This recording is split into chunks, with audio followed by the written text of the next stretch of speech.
We need some stacks. Nice bright chrome. Exactly. It's really going to wake it up. Kind of jealous now. I'm really liking it.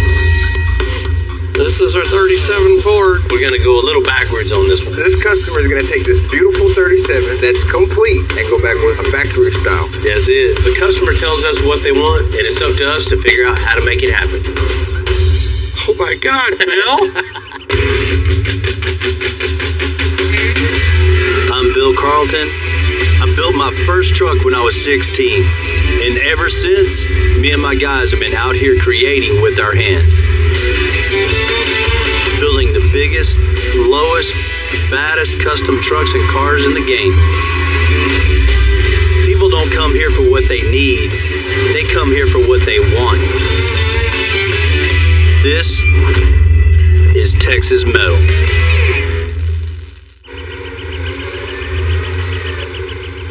Try to pick it up on that side. You know, here at Extensor, we're always trying to figure out a smooth path, right? When something don't work up. So here we are. A friend of mine needs some help. His trailer's built improperly. He called me. Hey man, can you help me out? Watch out, Wally. We're super busy, super backed up. Don't have time to do anything, but a friend of mine needs some help, so we're gonna help him out. Pick it up. Get ready to jump off if you need to get off the forklift. If it goes all the way over. What you gotta do it? Cut all those axles off. You gotta cut them off? They're too far back. Terrible. There's never a set path from A to B. Getting the job done, start here, finish here. You get a job like this, you think, oh, you know, we could have put this up on horses. We could have spent a lot of time blocking it all up and working underneath. But the easiest route is just going to be to flip it over. And you think we're crazy, but hey, we got to do it the most efficiently. At the end of the day, all that matters is getting the job done right. And whatever you got to do to make that happen, we're going to make it happen. Getting it back over is going to be fun. On this build, we got to cut the axles off and move them forward. On the next build, it's going to be something else. We're in the business of making things work. The customer tells us what they want, and it's up to us to figure out how to make it happen.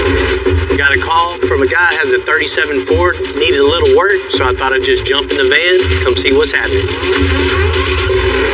Rick. How you doing? Hey man, good morning. This the one we're talking about? This is our 37 Ford. I know you get a lot of looks with this one. Yes, we do. People always hanging out their windows at us, waving us to stop.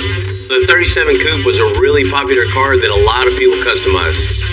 How long you had it? Just got it. So you bought it as is? Yep, haven't done a thing to it. Always had a dream to drive a coupe, but after driving it, we found there's some things that don't quite fit us, so that's why we gave Bill a call. So what's the main issues that you have with it? Well, I'd like to go back to door handles on it. I've always had in the back of my mind that if the key fob goes dead, I won't be able to get inside of it. I see your point there, but man, taking such a clean, smooth car and putting a door handle on it and retaining the flames, you want to keep the flames on it? We could, yeah. Finding that right handle is going to be the challenge to keep this clean look. That's why I gave you a call. Most of the time we're shaving door handles, you know, taking off that bulky hardware and just making it slick. This is just the total opposite. Let me show you back here what other things that are hard to work with for us.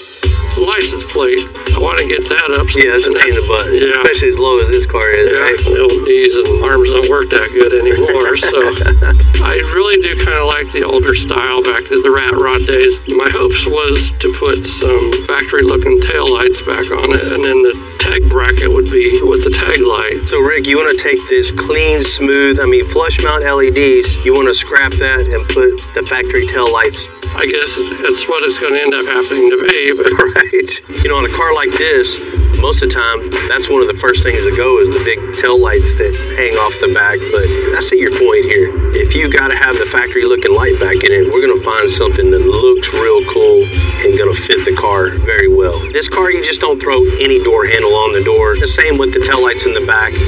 You know, that all plays in together. When you add one thing, you can't just add another thing randomly. That would just completely destroy the look of the car.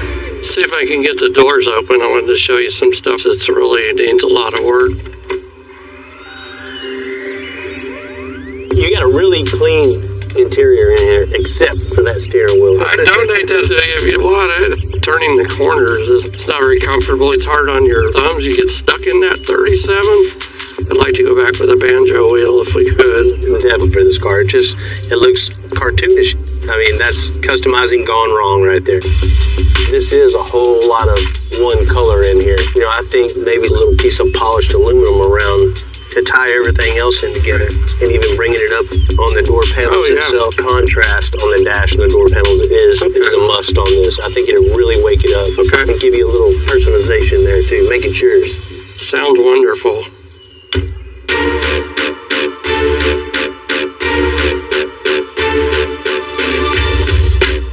You know, they say in life it's small things that count, right? Well, in custom, it's the small things that just drive you crazy.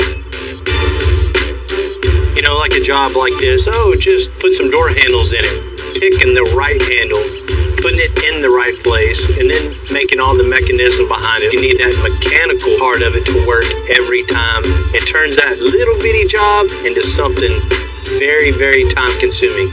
The worst thing we could do is, you know, check off that list, everything you want, and just, you know, having that eyesore right at the end that your eye just goes right to, like, oh man, that was a terrible decision. That's definitely what we don't want to do. We want everybody to look at this car and go, man, these guys did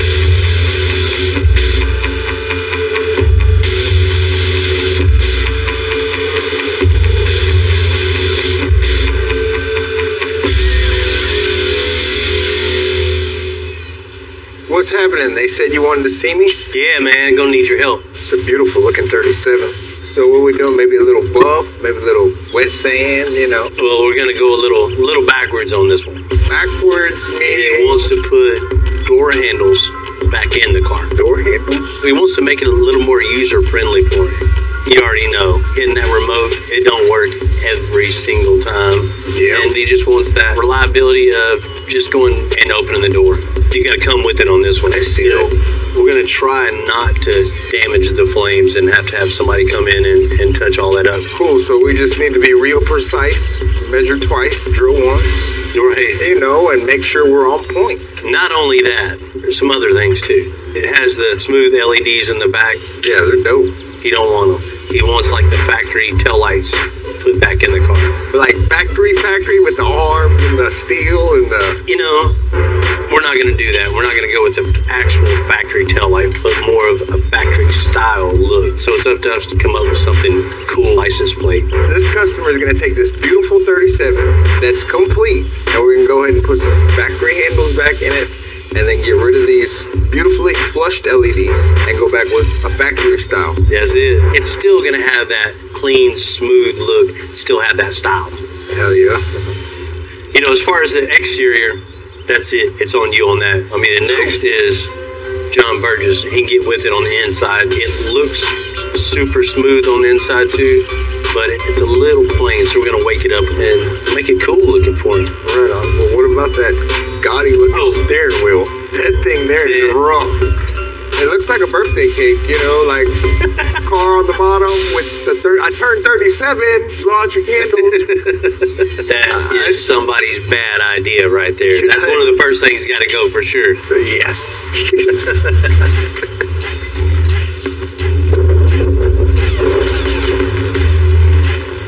Adding all the things back on the 37 Coupe that we need to add on, it's a little bit of a challenge to use those factory parts but still make it custom. You know, there's no manual to this, so we're going to do what we always do, figure it out. The customer wanted that old retro look, so what we're going to do is we're going to fit some retro style lights in here, but still keep the Chloe recess these lights so we can get it in that hip, and then go ahead and mold it in and do a little bit of fiberglass work. And that's where the fun is going to begin.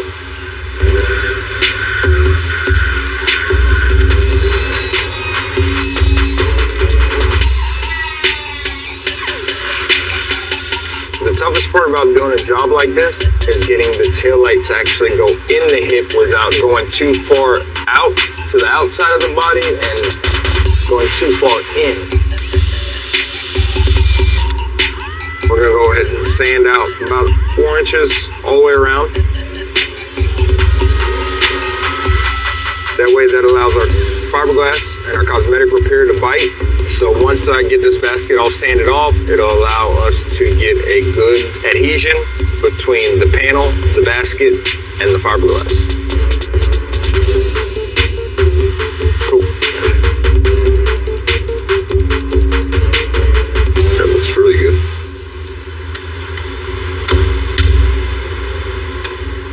Uh-oh.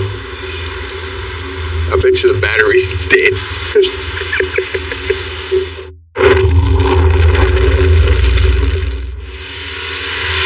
But if we only got 1 to 2 minutes working time, that means that hardens up like pretty quick. Just get it in place and put some tape on it until it sets. So declamp time 5 minutes. The project, like the 37 Coupe, it's proof that every build has its own set of rules. We figure about an inch out on the bottom. I mean, that's good. There's just going to be a big gap now on the top. It's all, I help you place it in the second Coupe. Jamel did a real good job of cutting the holes, getting everything prepped. We're ready to actually mount the light in the hole. The only thing left is to make sure everything is nice and straight, vertical and horizontally. Put it on this side so it kind of balance it.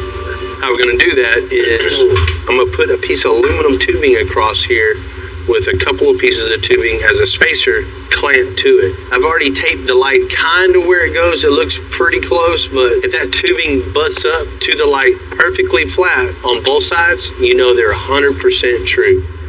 Man, Jamel, we know it's on the money because there's no guesswork. This jig that you built's amazing. Exactly. There's no way you can go wrong with this. Hell yeah. So everything's lined up perfectly. We're gonna go ahead and put some panel bond in here and get these things in here secure. The reason why you can't weld metal to fiberglass, so what we're gonna take here is some 2-part panel bond. It'll lock up quick. That way we can go ahead and move the jig and continue to build this beautiful 37. Alright, cool. Now that we have our metal basket for our retro taillight installed and solid, thanks to our panel bond, we can go ahead and start doing some fiberglass work. The fiberglassing process is fiberglass and resin and then the mat. I'll take the mat, I'll cut some little pieces to where it fits around the taillight and fits nice and clean to where I like it. So what we're gonna do is we're gonna fill in where we had to make the hole and add structural integrity on the back side. I'm gonna put a couple of layers of glass in there to make it solid. I don't want no shrinking, no stretching, no cracking, none of that crazy stuff. So while I'm underneath doing structural work, I'm gonna go ahead and remove these beautiful LEDs and do the structural repair on the back side too while we have the car up in the air. Now we're just gonna go ahead and pop these bad boys out. Once the repairs are done, it'll look like there was never any LEDs here. Alrighty, cool. Now we'll cut up some more strips of mat, and then we'll mix up some resin, and we'll fill our holes.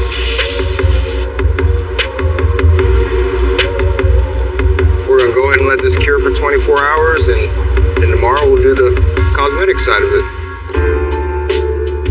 One thing about this shop, there's always something going on. And there's always something up next. So while the Coupe keeps going in one bay, right next door, we're trying to knock out one of the biggest jobs we ever done. That tanker truck. What up, Clevey? What up, Clevey? What up, Carlosi? What's going on, Billy? Man, I'm getting excited about the old tanker. A while back, this antique oil tanker pulled into the lot. It's a 1953 white pulling a 1951 Fruhoff tanker. And it's made for a huge, huge project. We've done a bunch of work to it already. And the front suspension's done, the rear suspension's done.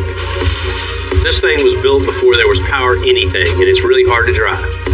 So we started building an independent front suspension, and out back a heavy-duty 4-link with air suspension all around. And diesel. Oh, yeah. We're replacing that old wore-out engine with that 12-valve Cummins. This new engine should produce about 3 or 4 times more power. Next thing is getting everything mounted, building the motor mounts, building the transmission mount. Once it's all mounted, everything's mocked up, the firewall's all cut out and mocked up, we can blow it all apart. You can paint the engine just a bright red, man. Really wake it up. You know, so it looks like a hot rod semi. So I gotta find some of that dress up stuff, wheel it, chrome, whatever we can put on in there and Definitely. really set that red off even more. When you pop that old hood, I want you to see like some bling underneath there, right? Yeah, we can do that. Sparkle. We need some stacks coming out the back, going up each side. You know, big flat tops. Nice bright chrome. Exactly, man. It's really gonna wake it up. So that sounds like all the front. What about that? The trailer part? We're gonna need a bunch of parts for that too, man. Of course, we're gonna need a bunch of wheels and tires. A whole lot of wheels and tires. Right. That's gonna be a good order. Once we take everything out, we're gonna need everything new. A new axle for it, you know, the bags, all the 4-link, the Heims and everything. We need all that to build all the rear suspension. And a lot more airline. Yeah, right. Yeah. Right. Let's make it happen. Cool. Come on, Cleve.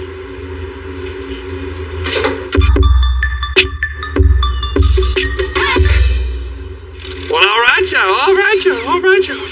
So we have the Cummins mocked up. Now Jamie and Ryan are gonna figure out how to mount it. What is this? 4-inch. All right, so the original way that this motor mounted up is it's got this mid mount here. It distributes the weight equally.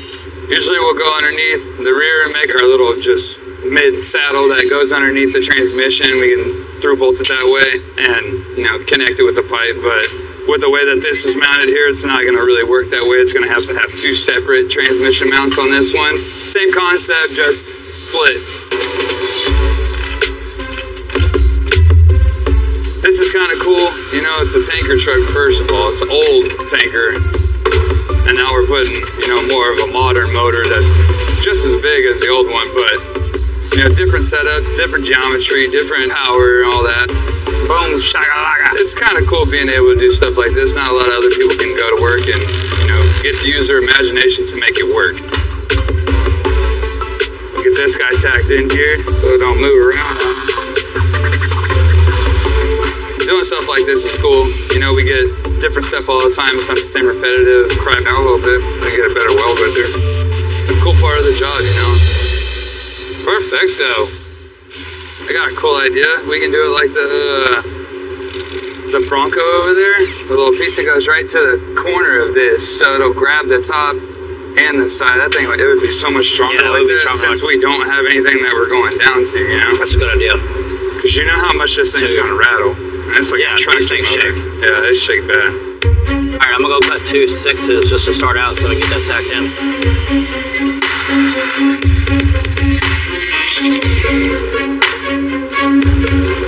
Let me tack it on the bushing.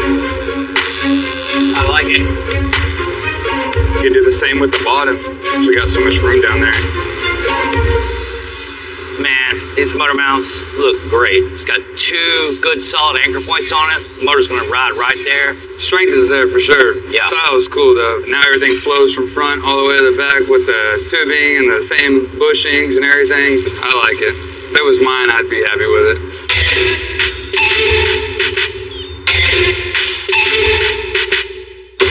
Now that we got it mounted, next step is to fit this big old motor underneath the cab.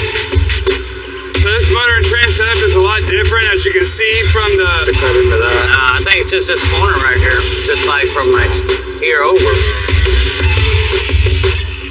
That's a wood floor. Just take the wood out, because you're gonna have to rebuild all that anyways. Jamie just got done cutting the floor out. Should be enough. We're gonna lower it down, make the cab to the frame, and then we can start all the inside sheet metal work. All right, that should be good. Oh, it's a lot of motor in there. No way. Yeah.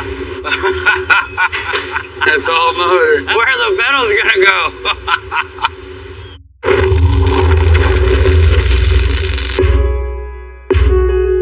Even though that 53 tanker is just so big, that engine and trans combo is just way bigger and wider than an old engine that used to be in there. Looks like a winner. So Jamie's gonna rebuild the firewall and floor. So sometimes doing sheet metal, you're gonna have to go around things. For instance, this bell housing. You know, we can't move this, and right here, this is where our pedals are gonna be. So I'm gonna have to make this as flat as possible, put my sheet metal as tight as I can, but still have some clearance against the bell housing. You know, I gotta think 10 steps ahead before I start laying everything out.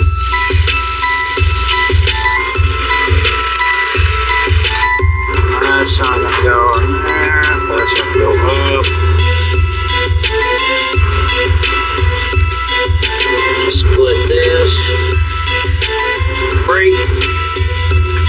Hold this piece down here. Now that's just gonna have to be it.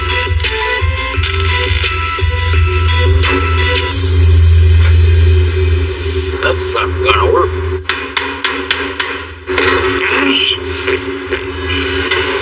Man, that sucks. I'm gonna have to cut that.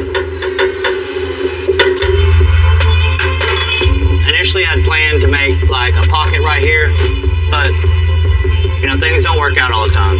It just looked good one way, but it felt different once I put my feet down and check everything.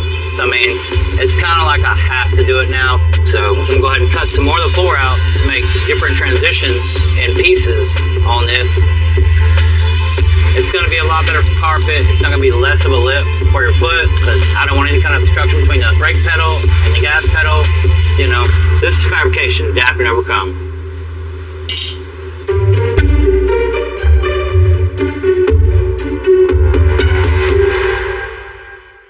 You want to ready to do it? In there? You ready to do it? Yeah, I'm ready. You know, it already has the curve on it, so Yeah. we'll just figure out where this fits the cab, Yeah, and that pretty much establishes that's what right we're there. working with. Stack up. Come up right Yeah. there. One of the really cool processes of making this old 50s truck into something a little more modern is the chrome stacks. It's not only going to look cool, it's going to create even more flow for that diesel exhaust. It's always good to get in a project like this where you get to do some cool new things. One of the first things we're going to do is mount the brackets on the cab, establish how far our pipes and everything are going to be apart. I'm about to center the pipe right here. 55 1/4. Then we can come right out the turbo to a big T, and then from the T to 2 chrome 6-inch pipes going all the way up the back side of the cab and over the tanker. We got our measurements from our brackets on the cab. Now that's established. We get our measurements here. That's got to be 22.5. The next thing is modifying the big T that comes out. We need to cut 1 inch off each side.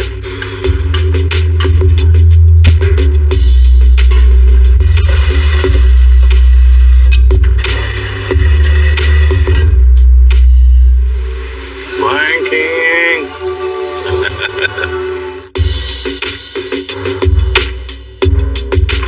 Ready to hang a stack. See if our calculations are correct.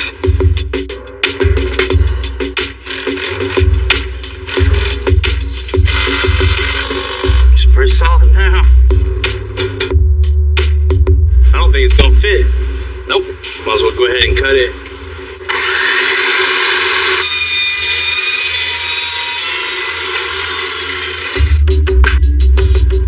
You know, since we got this clamp hiding the seam here, we're gonna take these down and weld them together so everything stays nice and straight.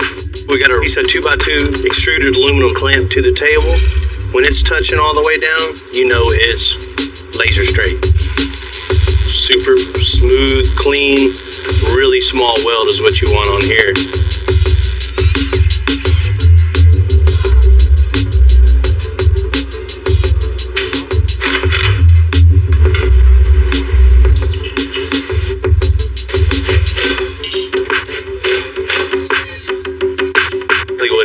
With the 24 valve Cummins, new front suspension, automatic transmission, power steering now. Man, with the stacks, that just completes the whole look. Kind of jealous now. I like it. I'm really liking it.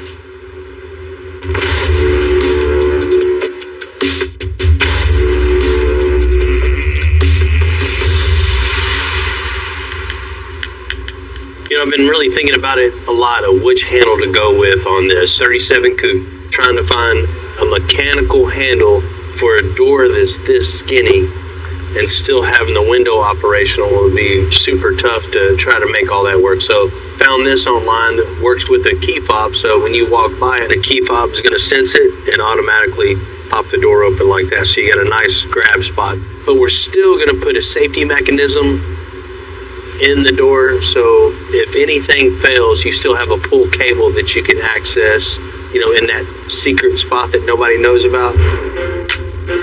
You know, the little tricky part on this is just putting the handle in the right spot. You can't put it too far back because it would end up in the door jamb itself. So finding that cool little spot where everything works right is key. Nice and straight right there. Put it out it. Do it to it. Cool, get it knocked out. So I'm just gonna go ahead and make a little pattern of the actual handle itself because I want to cut my hole smaller. That way I can slowly open it to where my handle fits perfectly. When doing this right here, it's a one-time process, so there's no room for error. That's gonna leave me about 1/8 of an inch to where I can slowly file it top and bottom to get a precise fit.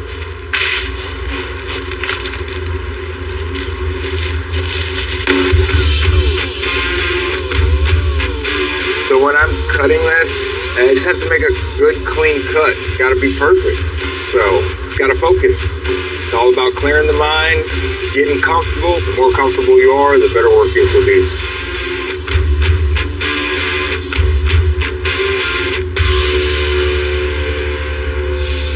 Now we got our hole all cut out. And what we're going to do is we're going to make us an access hole right here on the back side. A little window that we can get in there and work. So we can remove some of the fiberglass. You see the thickness? What we're going to do is we're going to knock that to about half its size. In order to achieve that, we'll just take the angle grinder to it on the backside.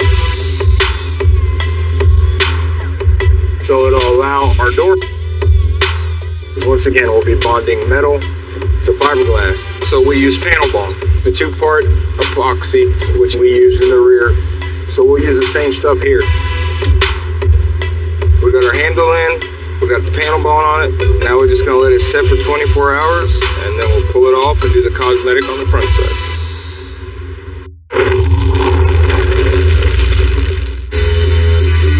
You know, we've done a lot of leather and woodwork in our interiors lately. But on the Coupe, John's gonna mix it up a little bit and put aluminum in the dash. Right, easy enough. It's gonna break up that leather and give it a cool look. The dash is gonna be somewhat of a retrofit. I'm going to start by taking some measurements off the dashboard here, get it in the computer, get it laid out. From that point, I'll be able to lay out my design and the ideas that I have.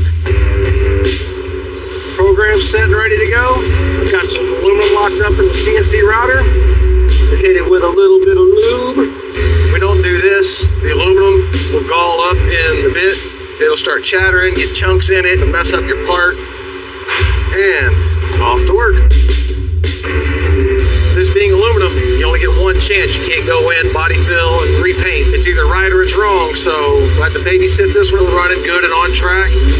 But once it's done, the part that's going to come out of this machine will look perfect. Nice gooey mess. So the CNC router's done its job. Everything's cut out and ready to go. That's going to be cool.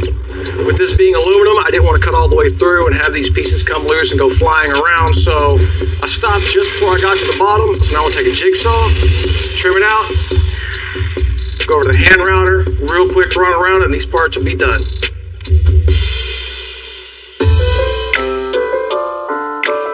We finished the custom air suspension on that 53 Taker.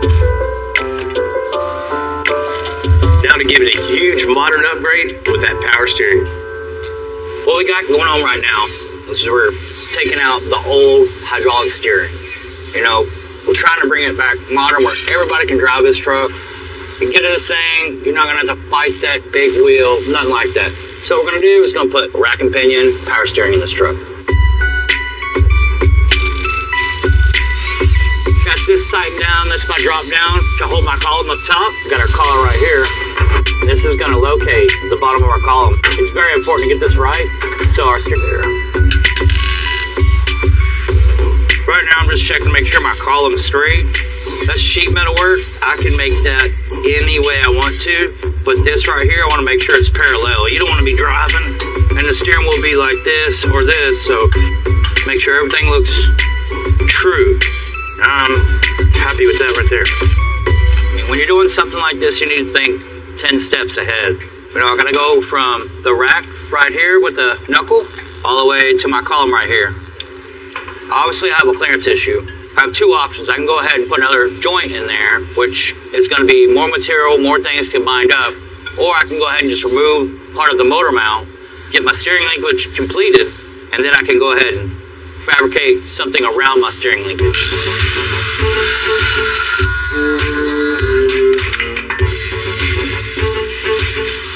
I got my steering linkage in, from the collar, all the way down to the rack and pinion. Next thing is, go ahead and start making this motor mount go around my steering linkage. So I'm gonna get my angle finder, get somewhat close to the pitch I want. Once I do that, take an exhaust machine, gonna bend it. That's our arch. Go ahead and chop that down.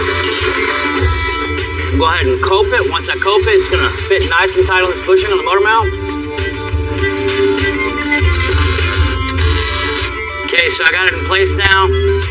Go ahead and shape it out just a little bit with a little heat and beat.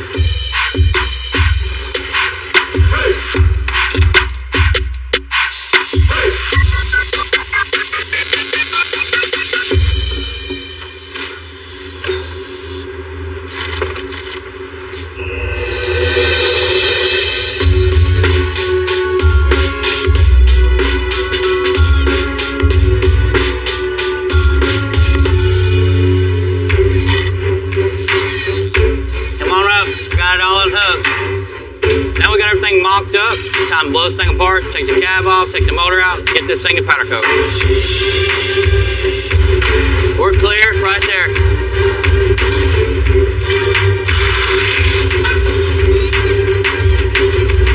All right, go back. Go back. All right, now bump it. All right, you're good right then. So now we got the cab off. Go ahead and start slicking down this frame, weld up what needs to be welded. Then off the powder coat we go.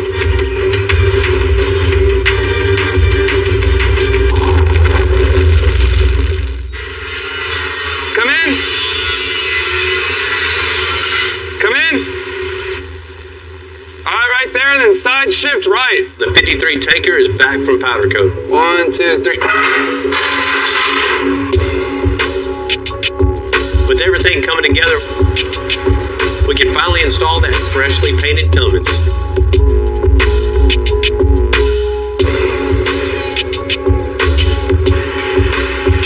Good job.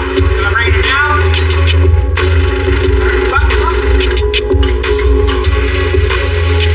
This new engine is a big step forward with many, many more to go. All right.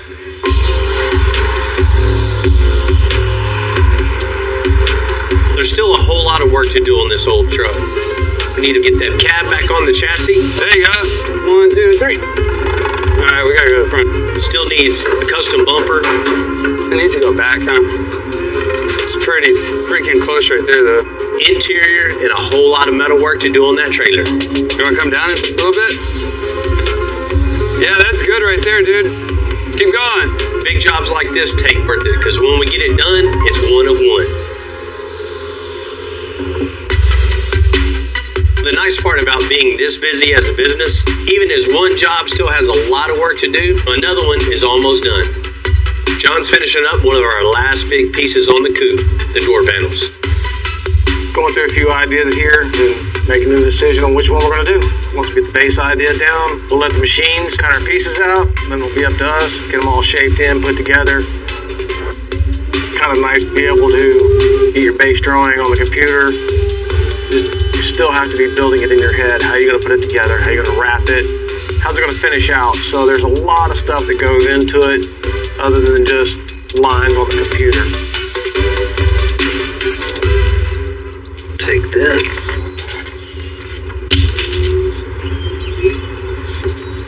So this car has so much curve to these doors in all directions. It's basically just one big concave bubble. So in order to get all this shaped in right, we're going to get it glued in place and body work with it on the car. That way it'll hold the shape, because if we just do it on the bench and body work it flat and try to put it on the car, it goes bad. I'll body work and sand. Like everything, it'll take time, but it'll be worth it. Yes.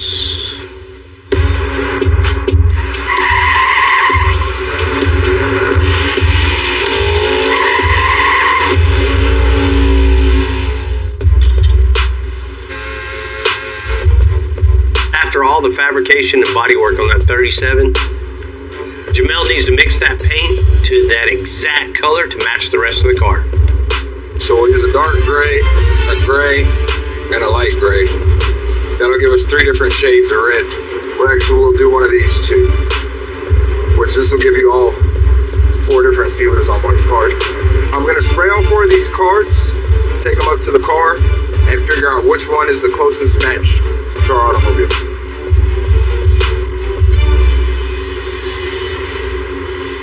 Alright, looks like we got a match. So this one's it, it's over gray sealer. So the next step is we're gonna finish prepping our car, that way we can get in the paint booth and get this thing painted. We're gonna make us some sealer real quick. Take our mixing cup, mix us some sealer. Oh, it's just so it gives us a seal substrate. So I'm gonna go ahead, I got the sealer in the gun, we're gonna go in here, we're gonna put a coat of sealer on our panels, and then we're gonna come back with our red base coat, dust it out, and then clear the panels.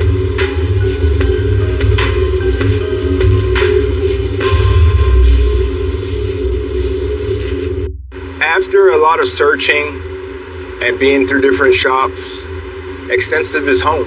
Here's where I can be creative. Here's where the magic happens. The custom paint world, it's different than the collision. You break all the rules. They say spray a tack coat. No. Oh, you only can put 2 coats of clear or 3 coats of clear. Oh man, forget about that. Shoot it the way you want it to look, because that's really how you're supposed to spray it. I know for myself, when I do something, when I do one project, I'm my own worst critic. Now, I've had people tell me, oh man, that looks really good, you know, and I'm like, man, I think it could have been a hell of a lot better. I beat myself up bad, but the reason is because I want to excel, you know, I want to be the best. So in order to do that, you have to push yourself all the way through. No shortcuts, no cutting corners. Producing the best is what's expected. Nothing else is acceptable. Nice. Perfect. We've done a lot of work on this already custom 37, you know, from the tail lights to the door handles to a new interior. The customer said it just wasn't right, just wasn't what he needed. So we've addressed all those issues that he had on his mind and got him hooked up. Now it's just right. Hey man. Hello, Bill. You can really tell there's a place in his heart for this car, and I can't wait for him to see it. Come on.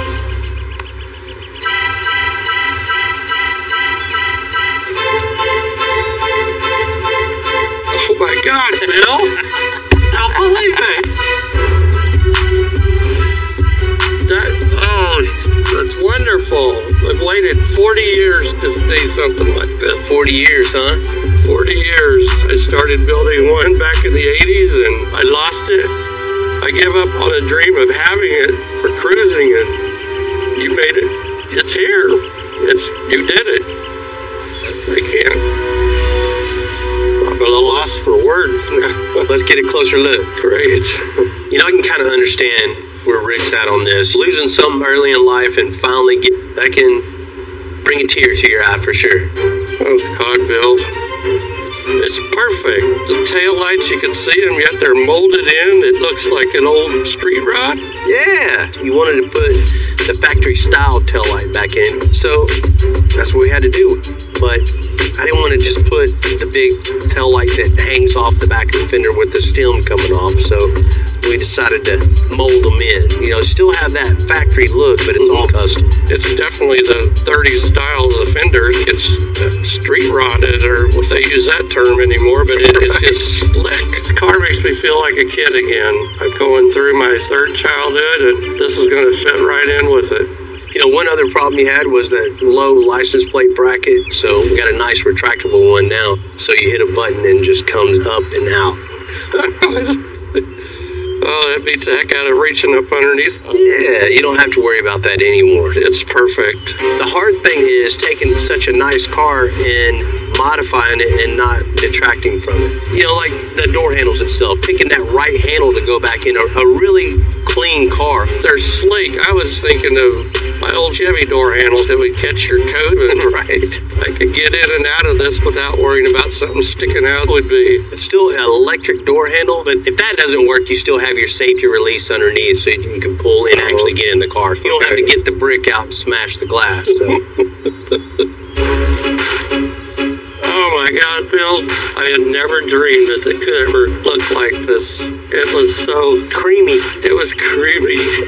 Now it's got character. John Burgess knows how to wake something up. He fired up the old CNC and cut out a piece of aluminum. Oh yeah. And can stand off the dash with the two-tone in there. That just really, really comes alive once you do that. It does. And the door panel looks solid. Before it was just hanging off there. Oh, Tell man, a lot it of is. work went into it. Definitely, definitely. You see one thing missing too, right?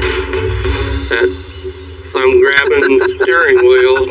You guys hit it right on the head with that. Man, it looks good, and not only good, it looks classy too. It's classy, definitely. Getting a car in like this that's already super slick, modifying that to the customer's taste, you know, that's always the challenge, especially something like this. Man, I really appreciate you trusting in me, the company, to add to your dream on this. Bill, it's been in my heart, and you nailed it. I couldn't have dreamt any more than what this turned out. Long time ago, I was hoping for something. It's everything that I'd ever dreamed of, Bill. My kids are... We're finally ready to start the tanker itself. They didn't say this is empty, right? This your rolls, huh? This is it. I want you to tear everything out of this car and make it perfect. Man, we got some work ahead of us. It's a little more of a job than we anticipated, but ain't nothing we can't handle. Classic look, new style. We got one other thing to show you.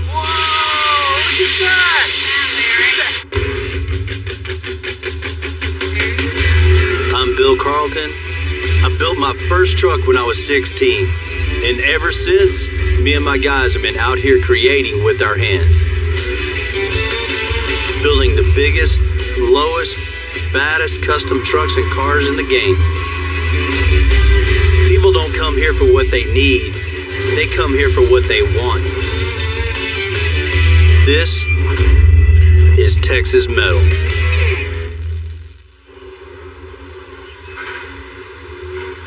Man, we got a lot of stuff doing that tanker, man. Got a lot more to go. I wish John would come in so we could talk about it. You rang? Man, you got a buzzer back there? A John buzzer? All right, what do we got to do? Man, we got a lot of work done on the semi so far. We got all the air suspension on there, you know, the independent front suspension, big 4-link in the back, the control arms, we got the shocks, got all that handled.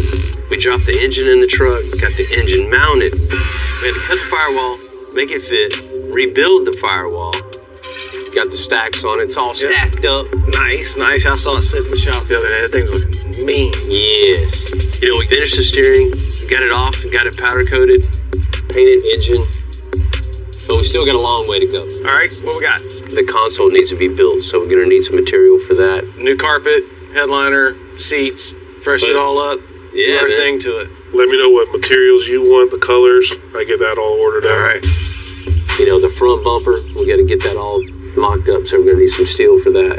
The truck's looking good. We still got a big job out there on that tanker, right? Yeah. You know, the old air brakes, the old springs in it, definitely not gonna work. We're gonna cut all that out, start with a brand new 10,000-pound trailer axle with electric brakes on it. So anybody can get in that truck and drive it and not have to worry about sliding the truck sideways, right? Brand new 4-link, huge 4-link, big bag, so it'll handle good, ride good. And a lot of airline coming for that. Man, there's a ton of airline. That thing with big stacks laid out on air, just Big look, wheels. everything about it. Man, they're gonna be blown away. It's going to represent their company, our company. They'll look good. Yeah. riding in the parades. You ready to get it? I'm ready. I've been ready. You ready? Let's do this. All right, man. I'm gonna get it. Oh yeah. How many times have we do that?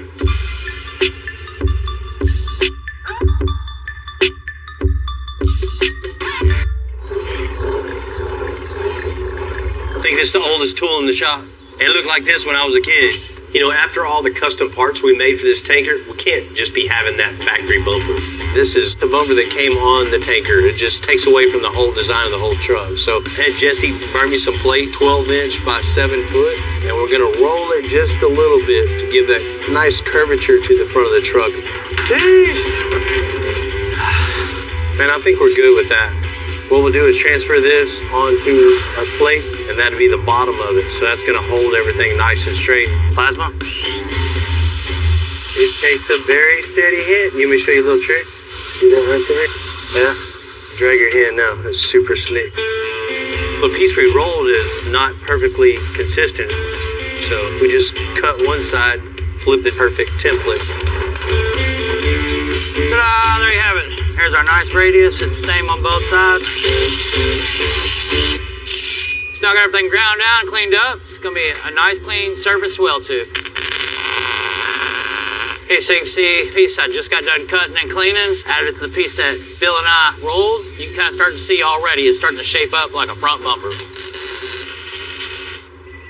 That's pretty good. We're gonna make that work. One of the last steps for the front bumper is capping the top. I want it to fit the curvature of the body and around the grill, so it looks like it was made that way. And right now I'm just making the template out of chipboard so we can transfer it over to our 3/16 thick metal. All right, we have to fine tune it once it's metal, you know what I mean? Before we cut our 3/16 top plate for the bumper, we're gonna go ahead and make a template out of sheet metal. It's more rigid. It's gonna give us a better placement for the exact marks we need to cut so we can get corner to corner and get it tight in those fenders. Let's go this way a little bit.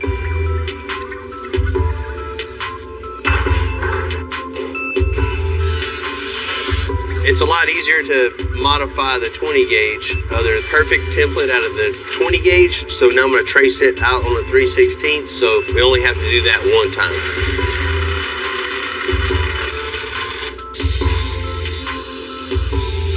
About to do a little test fit, which we already did with the templates. We know it's going to fit, so we know it's going to look good, so we're about to tack this piece in. It's fitting the body perfectly. We've got that perfect 1/4-inch gap all the way around. Our next step is chop the sides, cap them in, do the final welding, sanding, ready to paint. Good job, buddy. Gold star of the week.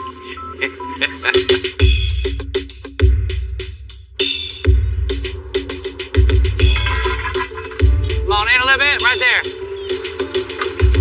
Ooh.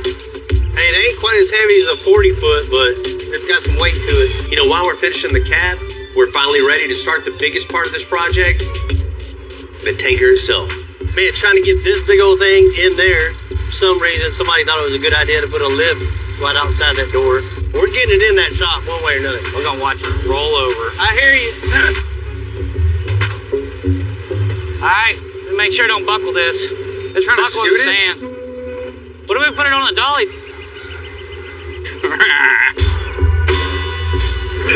Push it my way, too. I am. All right, hold up. Make sure you got an eye on this thing. If it starts going, get out the way. Just let it fall. Here we go. It's got to stay straight now. Hey, hold up. How far we got? Man, we got 6 inches until it hits that blue box on the top of the roof. Is it in the hole? I need to go back just a little bit. Here you go. Yeah, that's it. Scary? Yeah, I'm nervous around you. Got it. You good? Come on, fix it. Come down the ramp. Nothing behind me. Might have a little slide going on. It might take them. There it goes. That's off the ramp. Coming. Right there. That's it. I mean, that don't remind you of the barbecue pit truck. It does. That was a close one. Always like the excitement around here. It's not bad.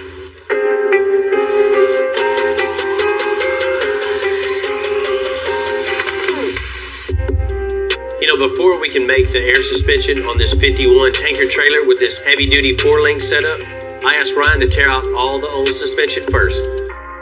We just got the rear end cut out of the trailer. Thank you, sir. I'm gonna get all these brackets off the frame. Oh, yes, it keeps right off. And just get ready to start building my hangers and doing some suspension work.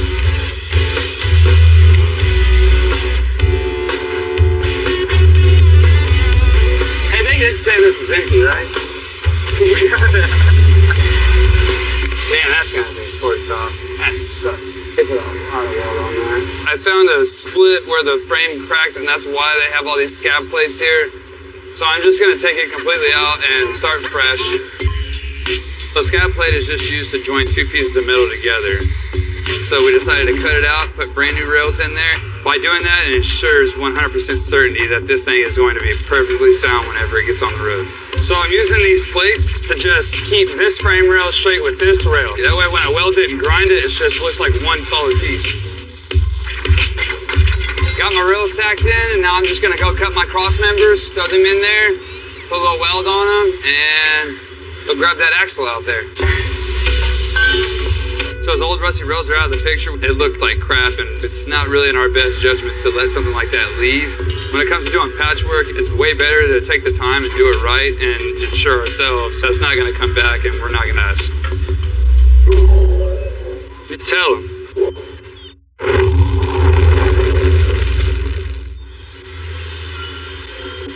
We're ready to build the air suspension on this 53 tanker trailer, starting with the heavy-duty links.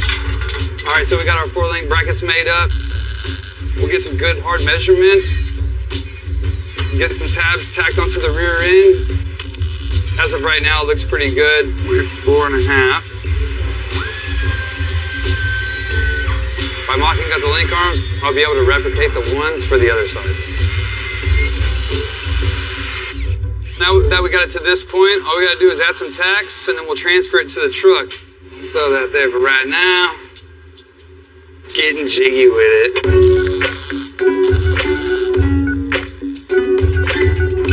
I like to put this washer on the inside there before I put my Heim on. That way, after it gets painted or powder coated, it still fits in there without having to wedge it in there and chip all your powder coat off. I don't even remember where I learned that at.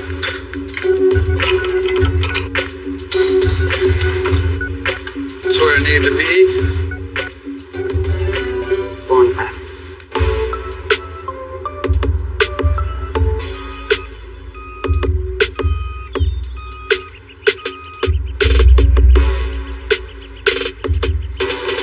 Fred. Bill, pleasure meeting you. Hey, nice to meet you. This your Rolls, huh? This is it, 1964 Rolls Royce. Man, it's a beautiful car. I mean, the body style is just iconic. I mean, when you see that come around the corner, you know, hey, that's a Rolls. So why a 64 Rolls? Well, I owned a 64 Rolls Royce before, had to sell it to keep my business going, and I always promised myself when I made it, I'm going to buy another 64, and there's only one guy I wanted to do the job, and that's you.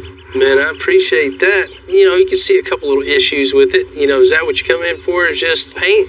Ground up restoration. I want you to tear everything out of this car and make it perfect. So, Fred, you want us to take this handmade car and even make it a little more handmade? It'll be Bill handmade car. All right. I know you can make this drive and run like a new Rolls. We built a lot of vehicles over the years, but this is the first time we've ever built a Rolls. You know, these things were classy and fast for the times, with a 6-liter V8 giving it 220 horsepower. Any Rolls is a hand-built car, but when it comes to totally tearing it apart, we're going to have to hand-make a lot of parts to make this project work. You know, one of the first to have you riding on the air, to have it comfortable, you know, like a new one. Yes. It's not going to sit all the way down on the ground. It would just take away from this iconic body style. You know, the wheels and tires, you have to pick the right one for this car. I'm leaving all of that up to you. You know, I see a couple things concerning, you know, bodywork popping up on a couple spots. Probably need to blast it and really see what we're working with. There's no question that you're going to have to do body work on it. You know, just looking at this car, it's a 1964, and it's definitely showing its age. You know, the bodywork's popping up. You can tell it's going to need a lot of metal work. What are you thinking as far as paint colors? I like that new Porsche blue where the silver is. So you want a two-tone? I want a two-tone. The two-tone's important on this car because Rolls-Royce always was two-tone back in those days. They made a few all-white ones, but the two-tone made the body style stand out.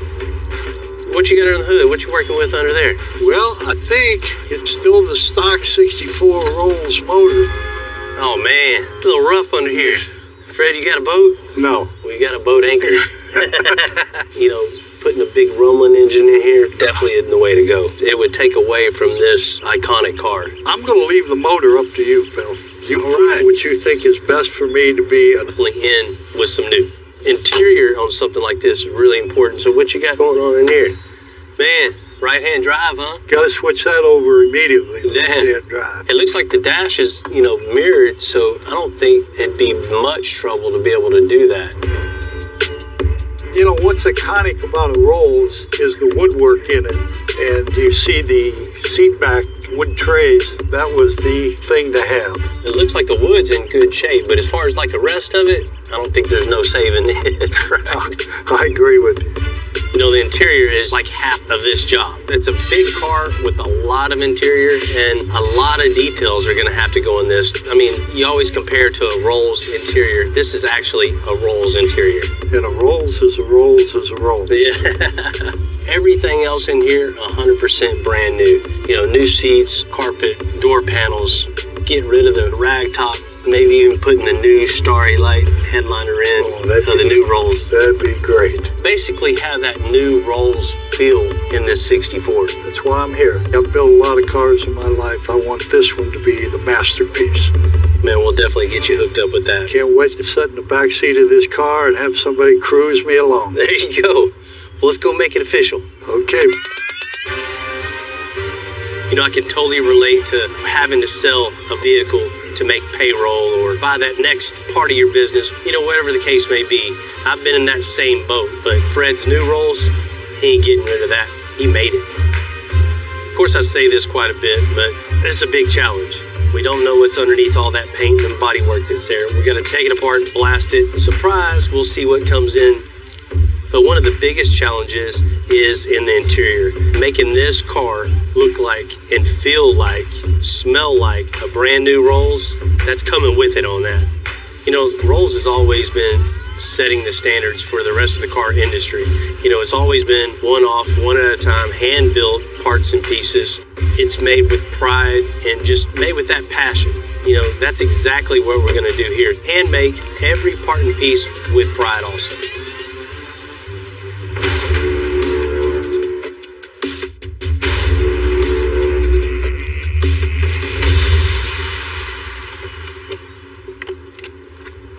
What, are you waiting for some of that fancy mustard or what? Looking to see if I see anything good in here. Looks pretty rough. Man, we got some work ahead of us. Look at 2022. Classic look, new style. We're going to touch on every point of this car. We got a little bit of wood in the interior. Yeah. Everything else, you're going to get. I got some parts. Yeah, a lot of parts to be looking up. I mean, seats, door panels, dash, carpet, headliner. We're going to weld up the rag top. Everything. And we're going to add the new technology in it too? Absolutely. Anything that's cool, we want to put in here. It's right-hand drive just because that's the car he found. But he does want it left-hand drive. Well, if I own this car, I wouldn't be driving. I'd be sitting right here. Right. This is where I'd be sitting back, enjoying a nice cocktail being driven around. Well, he wants to look at the guy driving on the left-hand side. You know, finding the right wheels and tires. The vintage, but the newer? Absolutely. This isn't just something you call up the local parts house and tell them to deliver it. Well, I'm going to have to try and get some contacts over the seas and see what we can find on that. I got faith in you. So does my mom. As far as the suspension goes, are we air riding down to the ground? What are you going to do to this? No, we're not trying to get it all the way on the ground or anything like that. It will have some adjustability, but the main thing is ride quality. You want it to ride on a silver cloud, right? Yeah. And then as far as the paint goes, are you doing a two-tone or are you going to say single? Man, I think we'll have to do two-tone in this. I mean, this body style, it's made from factory. Do we need to find somebody to maybe come in and take care of that for us? Man, for sure. Really want the best of the best in here. You know, under the hood, we don't want something really loud and obnoxious. So we're staying away from the superchargers? Not for this project. He ain't trying to burn the tires off. He wants something quiet, but still has a lot of power. Yeah, we're gonna need a lot of power for this big boat. Most definitely. We're about to see how good the new parts guy is on this one. Well, I wasn't born when this was made, so we're definitely gonna have to see what's out there. So I'll get with John. We'll put a game plan together. I'll find what I can find, and we'll go from there. Sounds good, man. I'm ready to get at it. Let's do it. I'll call your driver.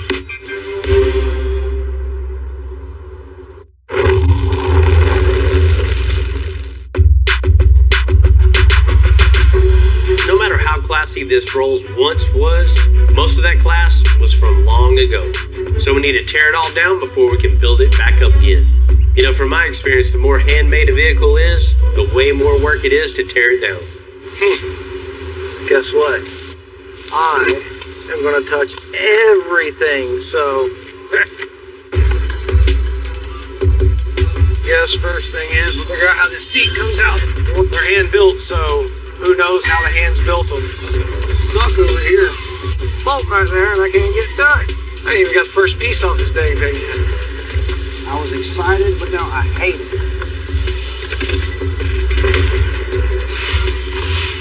Guess what? The trunk smells just as bad as the inside of the car.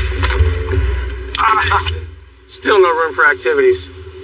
All the trim in the car is made of wood, and it's neat to look back and see all the effort that went into these things.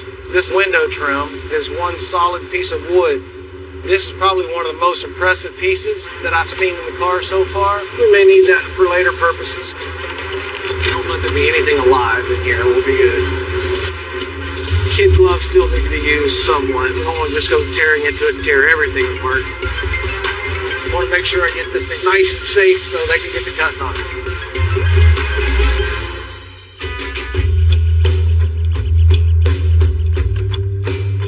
Alright, so John pulled all the interior out of this car. And I've been summoned to separate it, tear it down the rest of the way. So that's what we're gonna do. Dude, this is gonna take a year. Man, technology's come a long way. That emergency that yanks on there and puts tension on this, and then it pulls that this way, and that arm goes that way, and that arm goes that way. I'm serious, I'm not making that up. Pretty cool standing underneath these old cars and seeing how far we've come. So cool that we're gonna do away with it completely and never look at it ever again. It's cool, but we start fresh, clean slate, and make our own stuff and see if maybe we might be able to engineer something that's cool as this. There's a big old grill, the emblem. You see all that, you just know you're in the money. Well, not this one. I mean, this one's pretty janky, but we're gonna make it nice again. Look at that. Been on there for 97 years. Now that we have the body off the frame, we're gonna send it out to Media Blast. Now it's time to find out exactly how much work we got in front of us.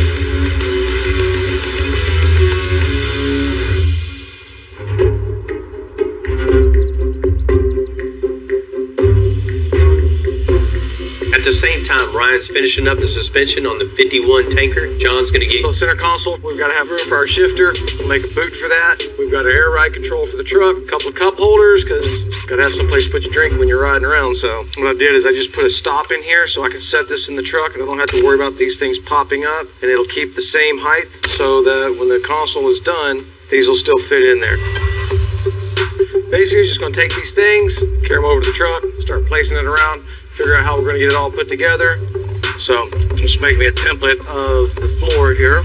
Once I get the template of the floor, I can start laying out the pieces for the console. Once I got those laid out, I'll have the profile for the side of the console, and I can start with that profile and build from there. Now that I got my chipboard template all lined out where it needs to be, transfer it over to this 1/4 inch, turn this into a router template. We'll take that router template, make a couple of pieces, and we'll have most of a console. To the router.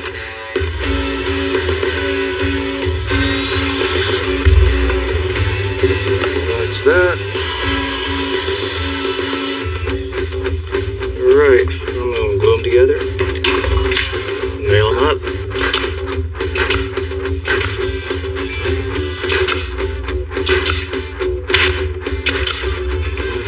bit of mud work on this, and we'll almost be ready to wrap. Center console for the tanker is all done and ready to go. So next step, get it wrapped, get it in the truck, and kick it out the door.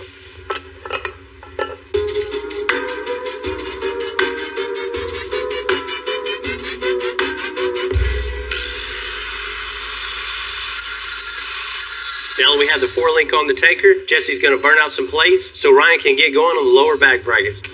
Tack that here onto this lower bag plate. We'll tack the other one the same way.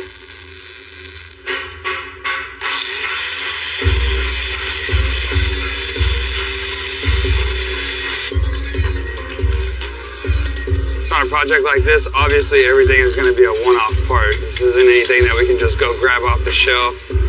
This is basically like the coolest part of the job, is getting to just build something from nothing, seeing everything come to life, and seeing everything work. It's just like a little puzzle, or like a big puzzle, actually. So I'm taking this square right here and just kind of running it down and just making sure everything lines up right. This one's kind of free floater right now. I can move it around as I like. My spacing is never going to change. This one looks good. I got it pretty much exactly where I want it. I'll tack this one in and our bag brackets.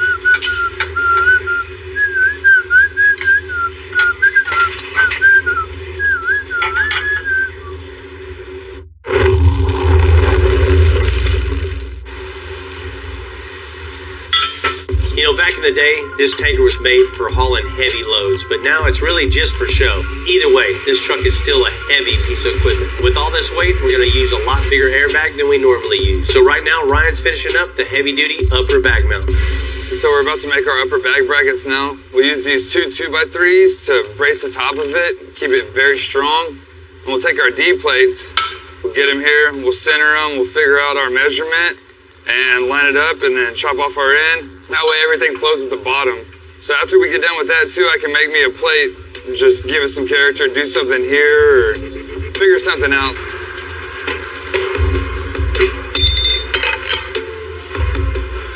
Now damn, it's cooked now.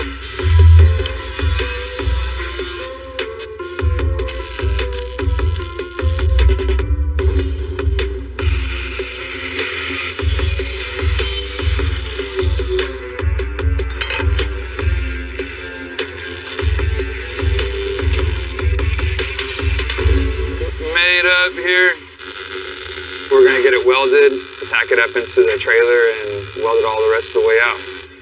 You know, this could have been anything. This could have been very simple, or this could have been way more over the top. But this is the best part of fabricating, is I get to use my imagination and just come up with something what I would want in my own vehicle. Ooh, that looks cool.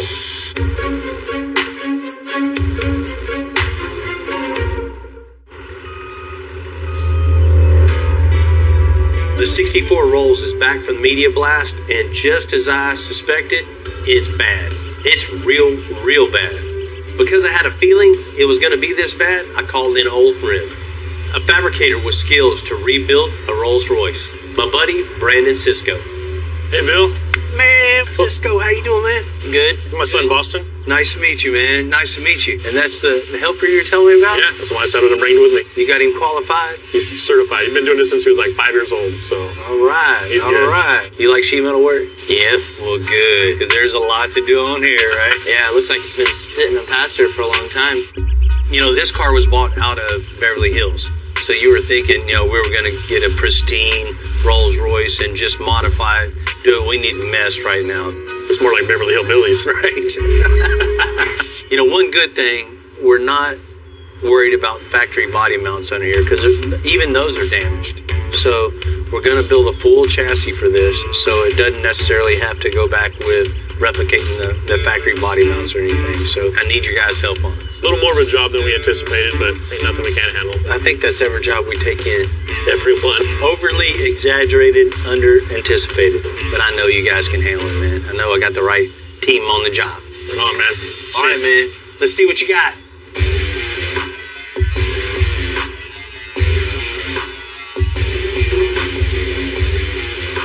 Looks like some of the pasture's still in it. All right, so we got that piece off now, and just like I thought, there's a third layer we didn't see before. Instead of having 2 pieces to repair, we have 3 pieces. I've come to realize that rust repair is just an ongoing process until you get down to the good metal. And sometimes that good metal isn't there. So you have to replace the whole part. Well, this side looks even worse than that side. You can actually count the layers like tree rings in here of all the repairs, as each layer would rotten through.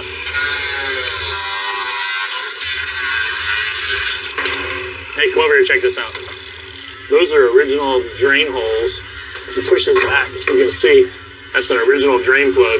They got covered over with somebody's repair. Nobody ever cleaned it.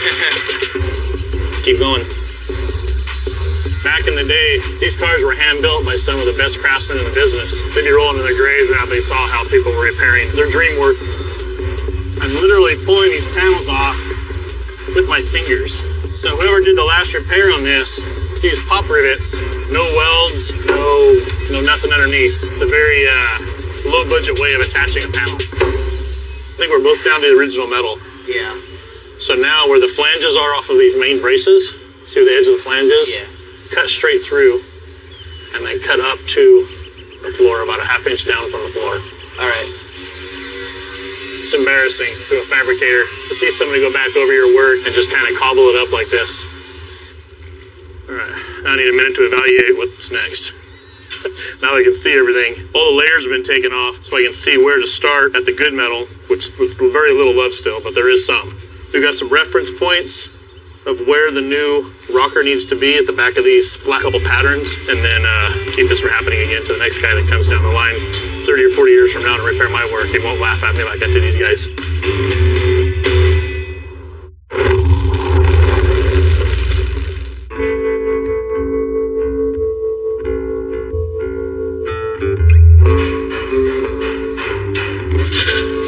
You know, the 64 Rolls Royce is definitely what I call a ground up build. You know, and right now, we're at the basement. Cisco and his boy Boston are gonna add back all that integrity into those rockers.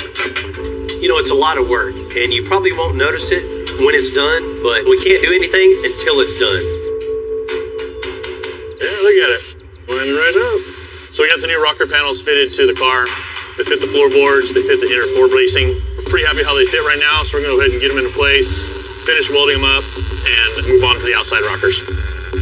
So working with my son's great. He's been out with me in the shop since he was 2-3 years old, because I never told my boys, any of them, to not play with any of my tools. I would show them how to turn it on, show them how to use it, show them the proper safety. I didn't even start doing what I do until I was 15, so he's got about a 15-year head start on me. So I can't wait to see what it's gonna be like the next 15 years. Oh yeah, a lot better. 100 times better. It's pretty solid, but it's not welded to the floor yet. So we're going to hammer down the floor to match the new flat panel we just welded in. So as I tap it down, he's gonna go ahead and throw a couple of welds on there, and I'll move down and I'll just keep hammering it down until he gets it flush all the way across the bottom of the floor.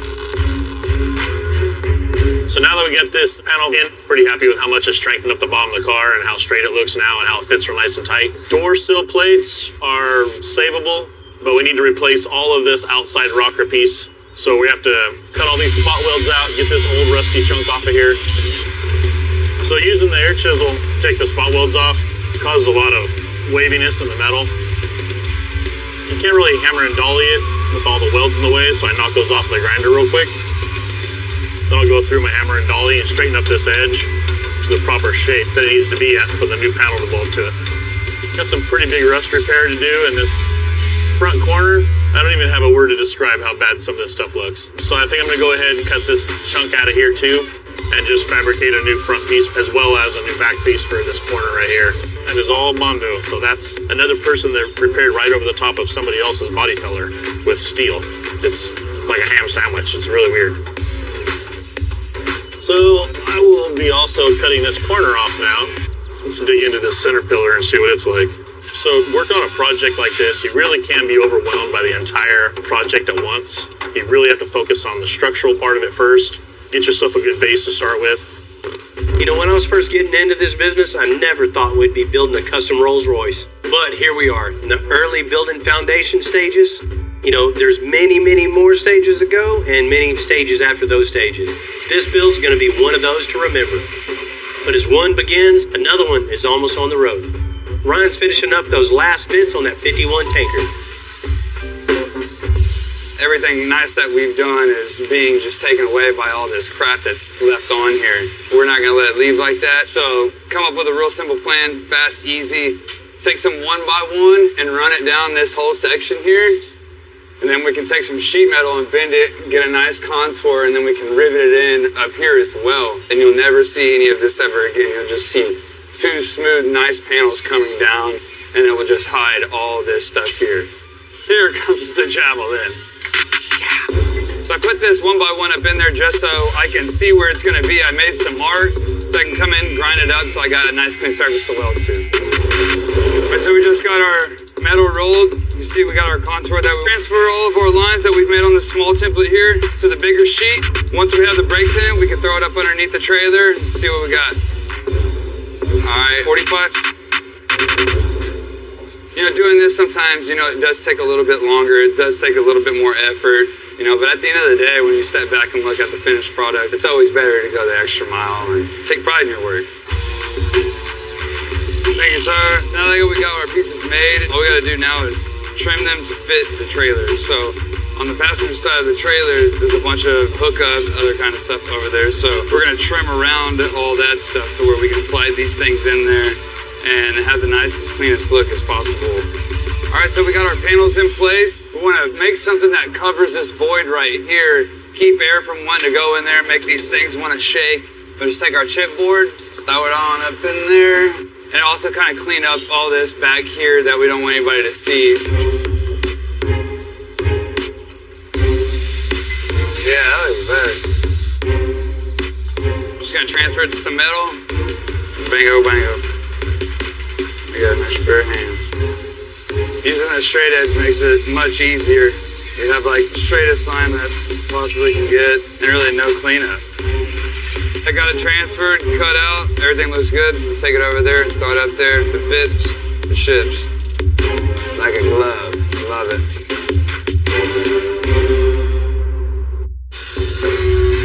I never do anything the same twice, so I'm just always learning. That's the original undercoating on the original panel.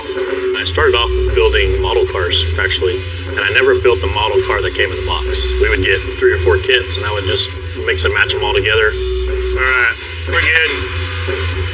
Got into high school, got to thinking about starting to drive and things like that. My dad said, if you want something to drive when you turn 16, you're going to have to look now and get something and build it yourself. At the time, I'd never even changed a spark plug or nothing. I was just just doing model cars.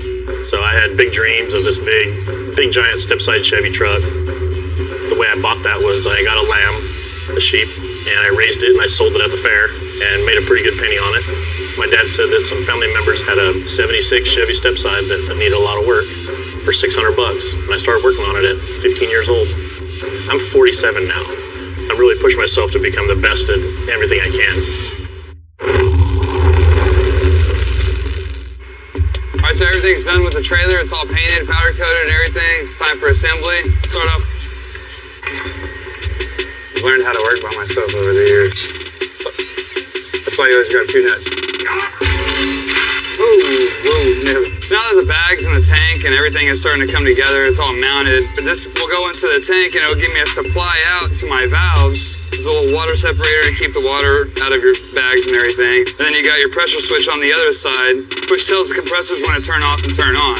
And this will go to my Pack 80, which is also get mounted on here, along with our battery and breaker and everything else. Yeah. So now we got compressors and tank, we got bags. I can mount my valves now. And then once we get our valves mounted, then we can run some air lines. And it's been all hands on deck on this truck and tanker, but we're almost there. Airlines, new frame covers, the stacks, getting this 12 valve Cummins running, and we're ready to give this one back.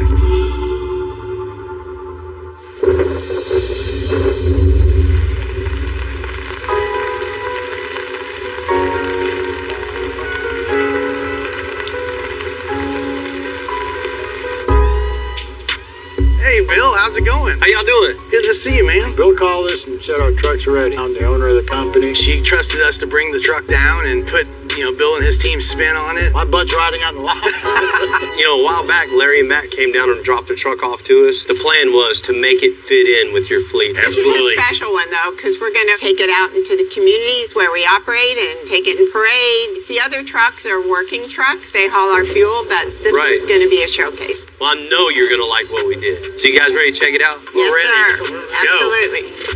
Oh my gosh. It is so awesome. Unbelievable. Look at the wheels. That's The awesome. stacks, Larry. What do you think, it's Larry? gorgeous. I'm dumbfounded, man.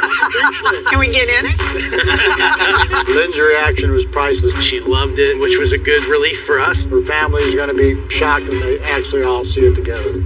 It's gorgeous. Just knocked it out of the park. Beautiful. I think you're liking it. The colors. One of the first things you see when you're walking to it is the front bumper. We had to get rid of that old channel that was on there. Bill had a great idea about making it contour to the fenders and the grill, stretching it out. Yeah, it looks like it was meant to be there. That just sets the attitude for the truck, Absolutely. right?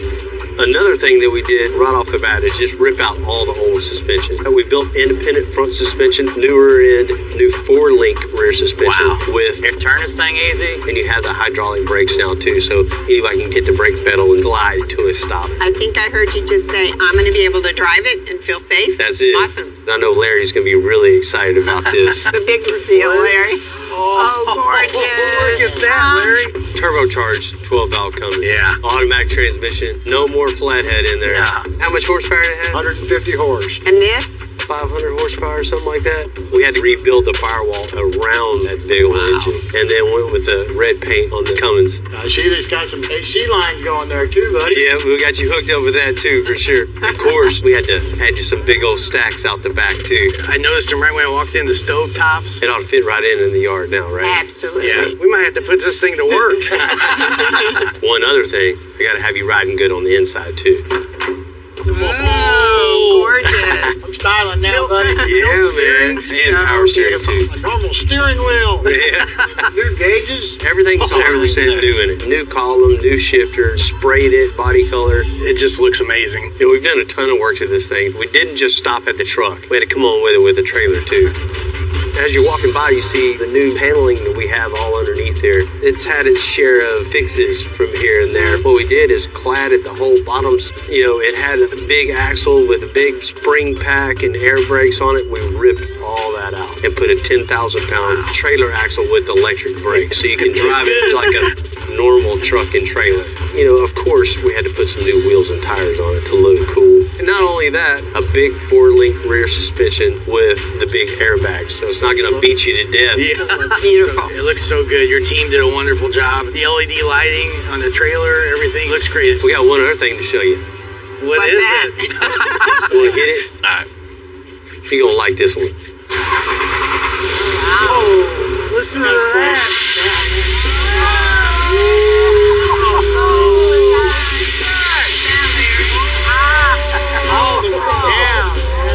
It's a first for us. We've never bagged a tanker truck and trailer before, right? I don't think I've ever seen that before. From her late husband starting the company to where it is now, and from seeing the truck where it was to where it is now, I can really tell Lynn was excited about this. Every time we showcase it, we're going to think of you all and this amazing transformation. Such a big build like this, it takes everyone in the shop. I can't thank my team enough. We're going to get back to it. Thank you so much. Wow, look at that. So cool.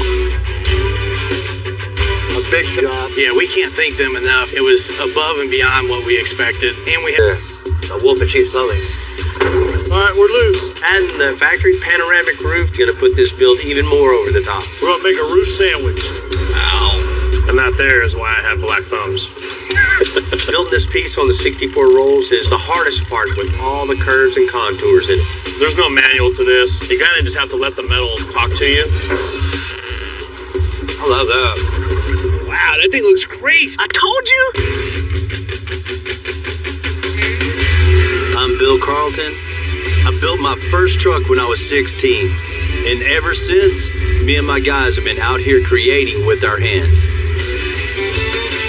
Building the biggest, lowest, baddest custom trucks and cars in the game.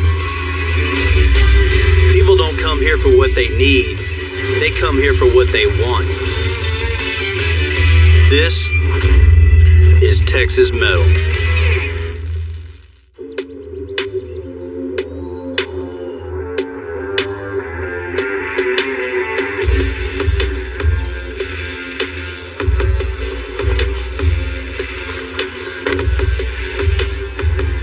What's happening, man? How are you? Nice meeting you. Hey, Carmen. man. Carmen, nice to meet you, Bill. All the way from New Jersey, huh? Man, that's a long drive. You've been in the driver's seat for a while. A little over a day. Yeah. Nice looking truck you got.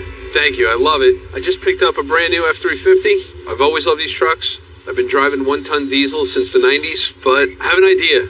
So I want you to turn this into a F-350 1-ton diesel Raptor. Man, I love projects like this. I love cutting up brand new trucks. I know. A lot of people think I'm nuts, but I want a diesel Power Stroke Raptor. You can't buy one of those, can you? Cannot buy one. Right? Can't even special order one. You know, the Ford Raptor is just a cool looking truck that, you know, had a lot of design cues, the wide fenders that come directly from Baja Racing. You know, the F-350 towing capacity, diesel under the hood, just that heavy duty truck itself, combined with that Raptor look, you know I'm going to be a fan of that. Can you do it?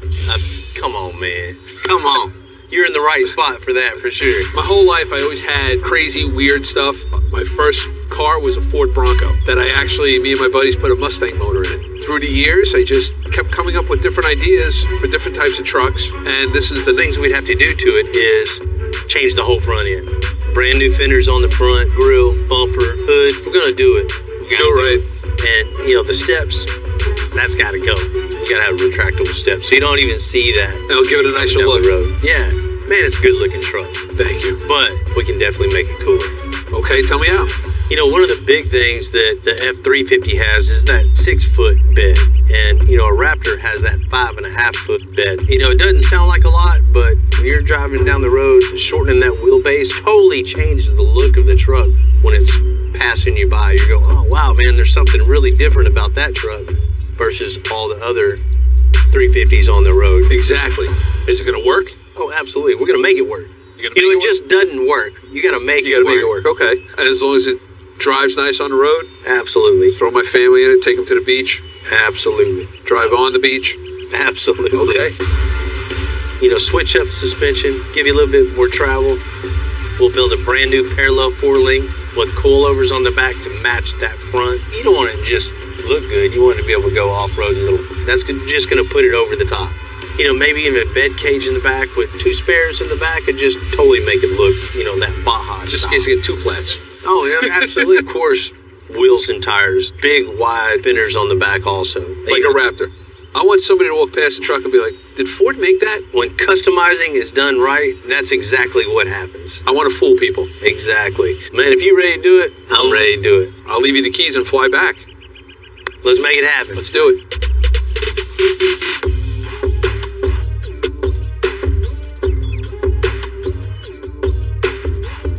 You know, Carmen's F-350 as is a lot of people's dream truck. Runs good, got plenty of power. He's just not happy enough with that. I totally get Carmen's dilemma. You know, needing that 1-ton truck for work, but loving that styling of a Raptor, that Baja look, just wanting something that nobody else has when you're driving down the road. That's the name of the game. You know, I can really understand why people like the Raptors, that off-road look that you're driving on-road. I mean, that's cool. You know, anybody can buy an F-350. You know, anybody can buy a Raptor, but taking that idea of combining both of them, of course, I'm in. Let's make it happen. Now I wonder what we're doing with this one, dude. Yeah, no rusty bolts, no grease, grime, nothing. Come party. Idea. He wants to turn his F-350 into a Raptor. They don't make that package? No, you can't order that. Really? You can't order a heavy-duty Raptor. Only the half-ton. So we're basically turning this heavy-duty truck into a Baja truck. That was one of my favorite builds was your Baja truck. Yeah, that's fun. That truck was so much fun. Yeah, right? Definitely. So that's what we're going to do is just transform this into something Ford never made. So what we need to do is start off, of course, wheels and tires. We want that Baja style look, right? So we're going to have wide fenders in the front, wide bed sides in the back. You know, we're going to give it a little bit of lift, you know, bumpers front and back.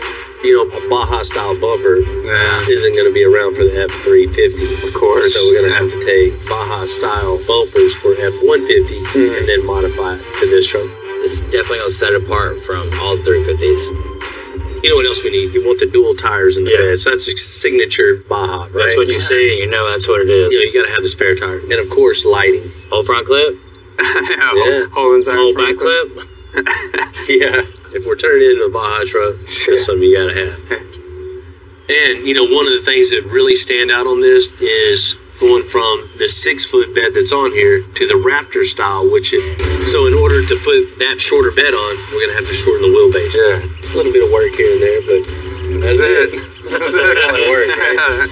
So what we'll do to shorten the wheelbase, we'll just build a 4-link on it with air suspension, so we can manipulate the wheelbase in the 4-link. And then just cut the rear of the frame horn off. And we'll figure out bed mounts or whatever we got to do when the time comes.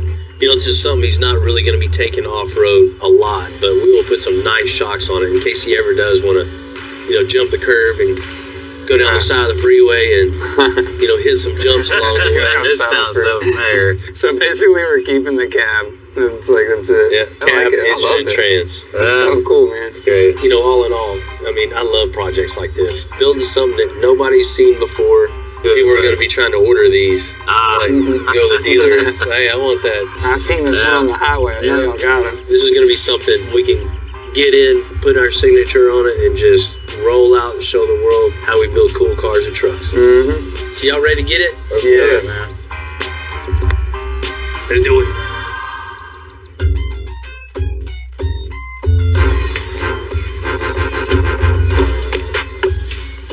You know, this is a brand new truck, so we're gonna...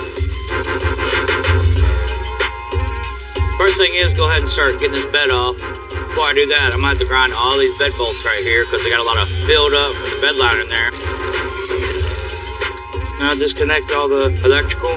That's going through the bed floor to the tailgate right here. It should come right off. Let's go ahead and pull it off easy, straight back.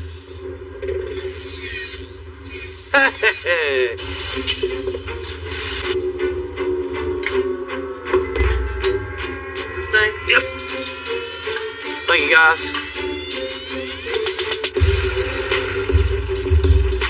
So we ordered a half-ton crew cab bed that's way shorter than the 350 short bed. All the mounting is totally different, but it's going to line up perfectly. Put your hand between the cab.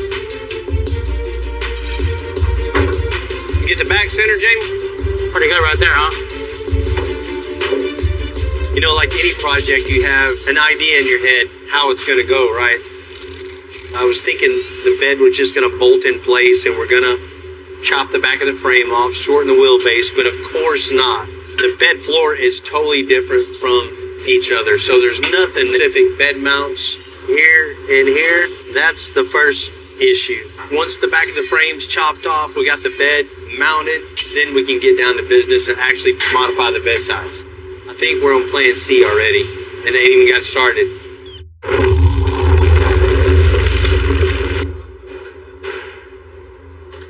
You know, having that vision is critical when you're turning an F350 into a Raptor. You know, we always try to figure out what can go wrong before it happens.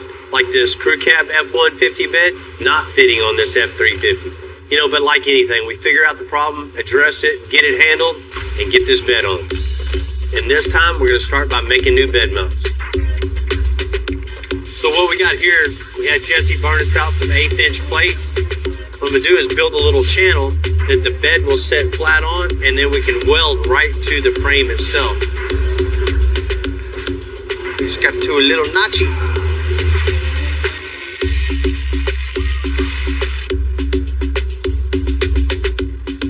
All we have to do now is go from the top, poke a hole right in it. We got a perfect spot to bolt the bed to the frame. Then once we pull the bed off, we can just round it, shape it, make it look perfect. It'll look like it came that way from the factory. Drilling to the bed.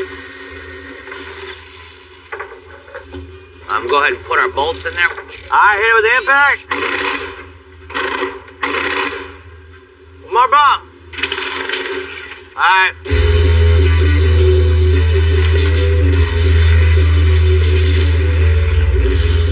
bolts anchored in, I'll go ahead and tack the braces on the bed so I'll know that's the placement of them.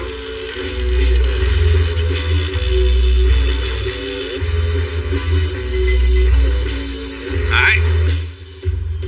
So now we got the bed off. You can see the braces that Bill and I made. Go ahead and weld these out. That's going to be done.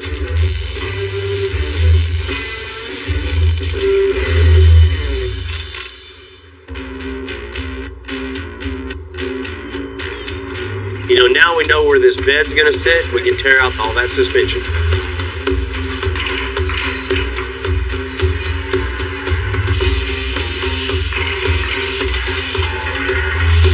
So, you know, obviously we're going with a shorter bed, so we're not gonna need this portion of the frame, so what I'm gonna do is go ahead and chop this off. We'll be able to put our bumper back. You know, this hanging off, the backside of the truck's gonna be unproportional, so shorter bed, shorter frame, make quick work of it. Alright, that'll do. Chop it on the float. 13 3/4. Okay. Alright. So the next step is building our 4-link, connecting the rear end to the frame itself. So it all tracks straight, rides good, handles good. We're gonna go with the parallel 4-link.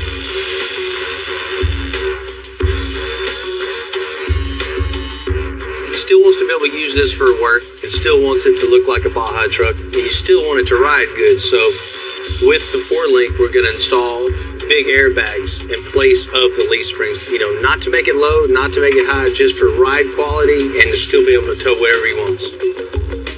This right here, see that seam right there? Is even with the outside of this 4-link. 6 3/4. Let's do it.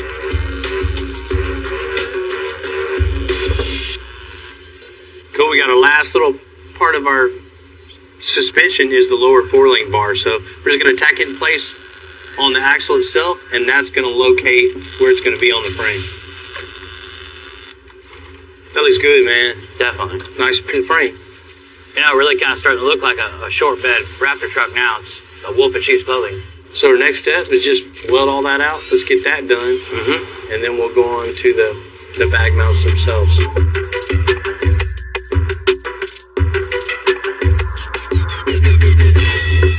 Man, caught you working. Oh, you know, trying to get this order filled out. Speaking of work, how's that Rolls Royce going?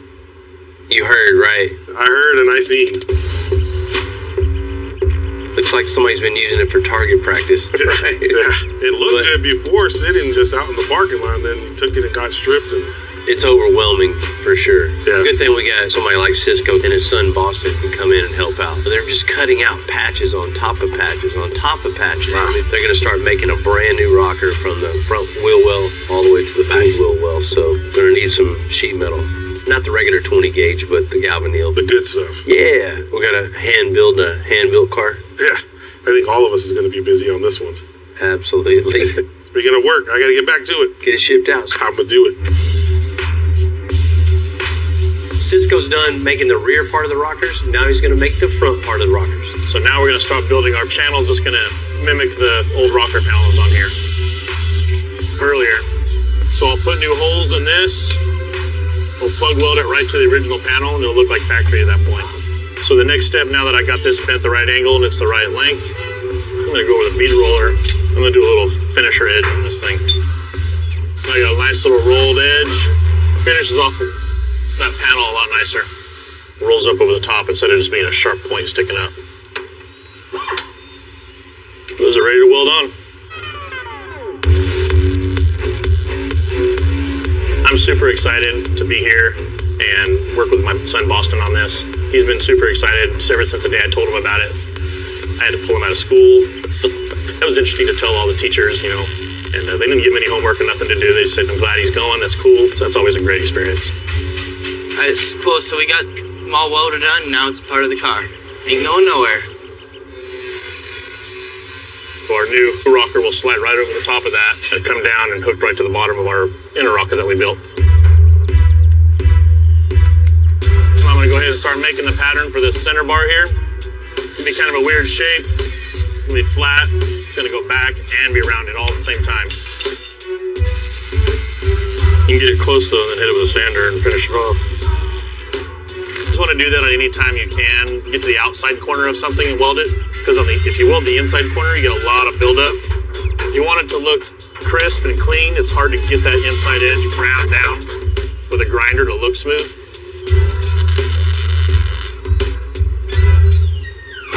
So we got everything welded in place, and our door gaps are pretty far off. So I'm going to pry this over gently. I'm going to need you to grab the welder and tack this real quick. Ready? Okay.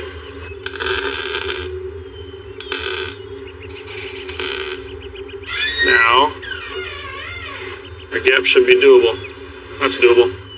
Now we can trim that up. We get a nice even gap that's going to be the same around the whole door for both these panels all the way down.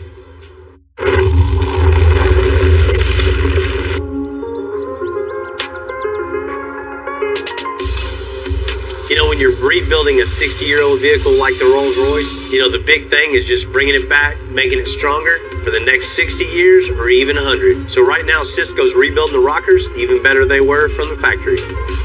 We're going to start building the outside skin of this rocker to make it look like a finished car again. So let's try it on the car. I think we're pretty darn close. It's hard to... Before I can put these rockers on, I've got to have these doors in the proper space. Every door gap is touching, touching, touching, touching. So I got to wrap my mind around why it could be like that, what could have caused it, and how I can fix it. So what we're trying to do is get these body lines to line up. That's the belt line of the car. That's the center. So if I get a decent body line up all through there, these doors aren't straight, and my rockers be in the wrong spot. That's a straight line. That is not. So our 1/4 inch shorter door here compared to our longer door. So this one is turning lower and this one's turning higher. So there's no way around it. We're gonna have to either add some to this door or take some off of this door once I put my new rocker in place. I'm messing with the eyes, it's an illusion.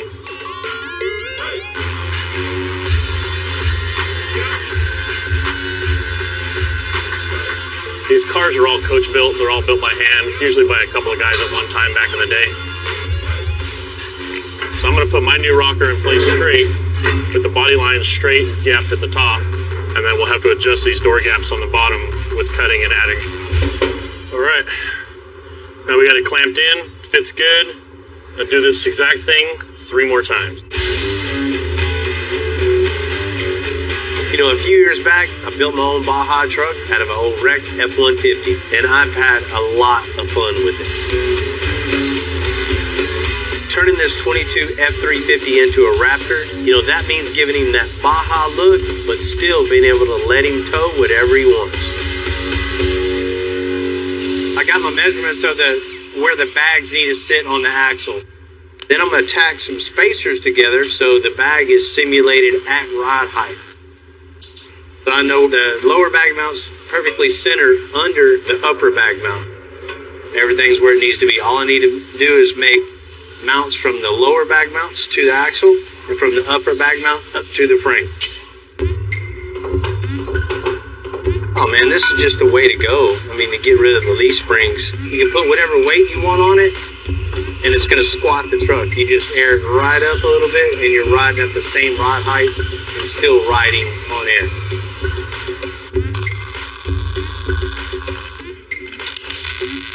It's definitely got that nice aggressive look to it, slick kind of.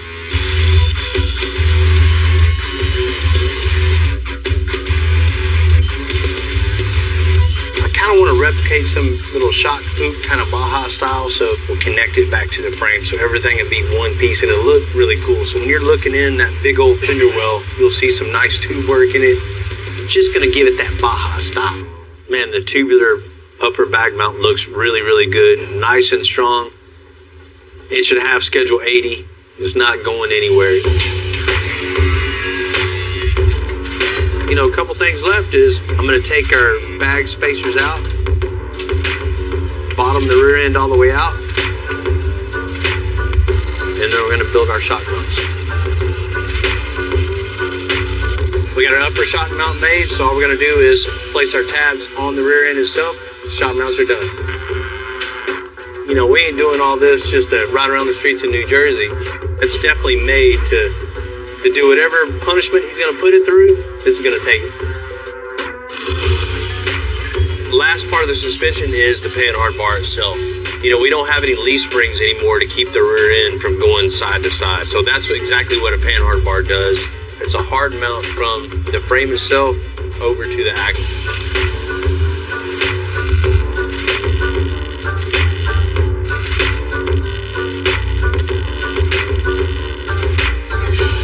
I like the way everything turned out. I mean, we got the bed mounted, frame cut off, 4-link done, shock mounts, bag mounts, super short wheelbase. It's a Raptor. Yeah, no doubt.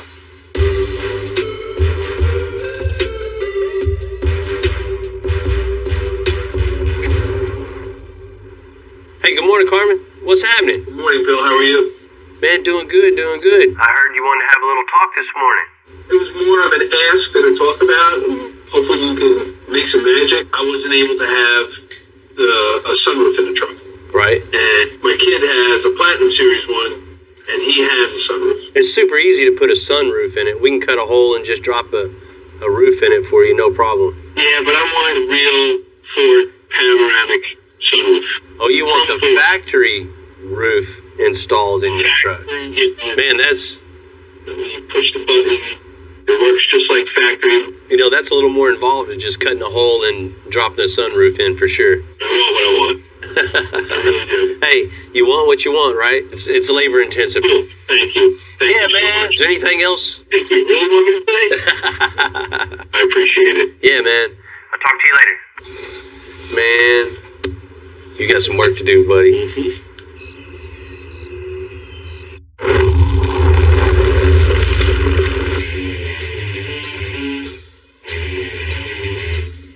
You know, adding the panoramic roof to this 22 F350 Raptor is going to put this build even more over the top. You know, the thing about adding a roof like this, if you don't do it right, you're going to add a whole lot of headaches later. So I'm going to bring in the expert and get it done right that first time. Once we get the old roof off, then we'll find out what we need to cut on the inner structure to put this panoramic roof on. So these are all the bolts that hold both sides of the roof. This is what keeps the roof dry and gives it its structural integrity. The hardest part really of this whole roof is saving this piece right here, is where I just took out all the bolts at. It's because this overlaps everything. Yeah. Just slide it right off. And that's going to expose the whole seam where the roof lays over top. I'm all into custom stuff. Collision work pays the bills. Custom's where the fun's at. Since we got all the heads of the rimmer, and start popping them all loose. Everything's loose. So we're ready for the torch now. We got a main front cap brace that runs right along this section. It's all glued, so we're going to heat it up a little bit and make it release. I think we're all loose.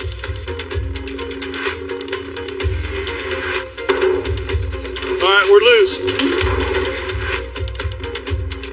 You got it? Roots off.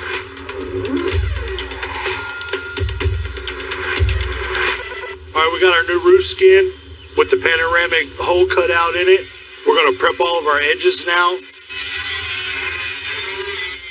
We're going to get the whole perimeter sanded down, put the glue on the roof. We're going to make a roof sandwich. We're going to lay our panel bond down on all of our prep surfaces. Now we have 90 minutes to get this all glued and the roof set on here before this stuff starts to cure. Yep, so pretty much we're just going to drop it down. Then we can maneuver it around a little bit once it's down. So all we're going to do is start reversing the process. We're going to bolt down both sides, and then we'll start riveting the front and the back, and then we'll be done.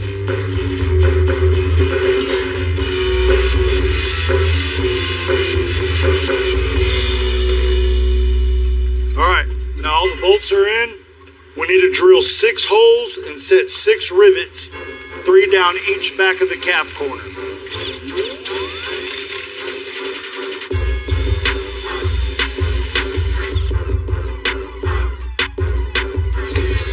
A normal rivet, you would have to drill a hole like the 3 that I just put in. With this, it actually punches the hole and everything all in one shot.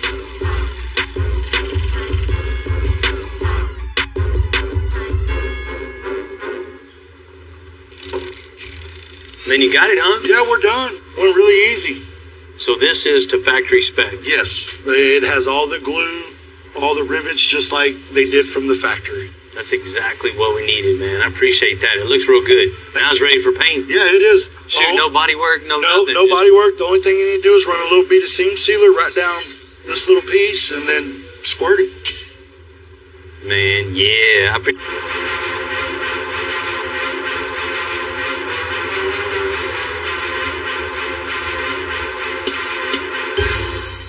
We've got the bed mounted.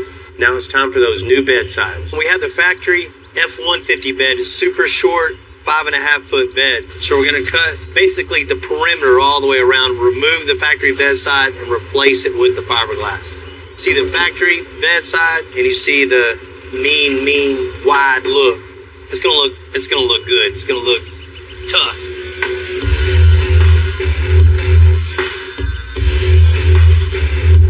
We're not going to use this, so my concern is not with this piece, it's with the inner frame. I just want to hold the structural integrity of the bedside, cut as least I can, leave as much there, and I can trim it back as I need to.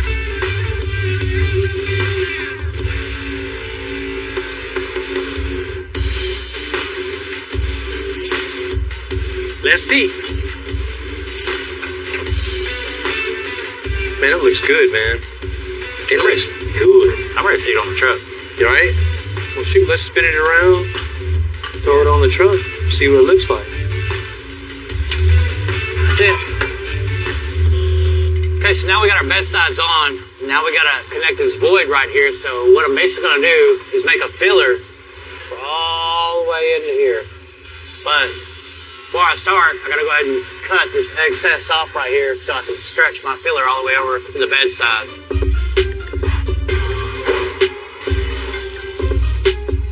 So when you're duplicating each side, it just makes a lot more sense to do everything in pairs. What I like to do is when I'm doing one side, I'll do the other side. And when I'm starting to put it together, I'll do the same thing. Finish one piece, just do the other piece. Okay, so now you can see I got my fender well in. Everything's screwed in. I really like the way this came out. I mean, I got it all up against my fiberglass. That's golden to me.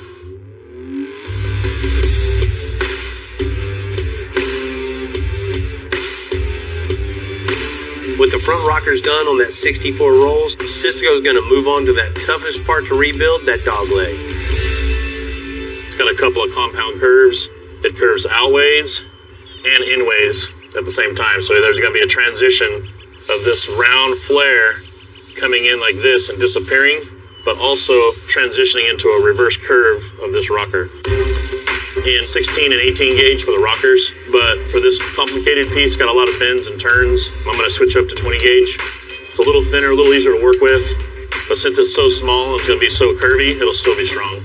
So now what we're going to use is our planishing hammer, and it's giving it that curve of the shape of the top die or the bottom die right here.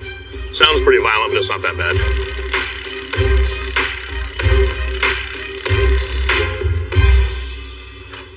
Wow, that actually worked out really well.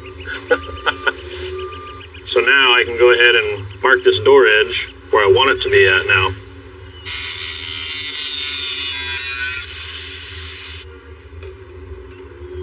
There's the first part of our dog leg completed.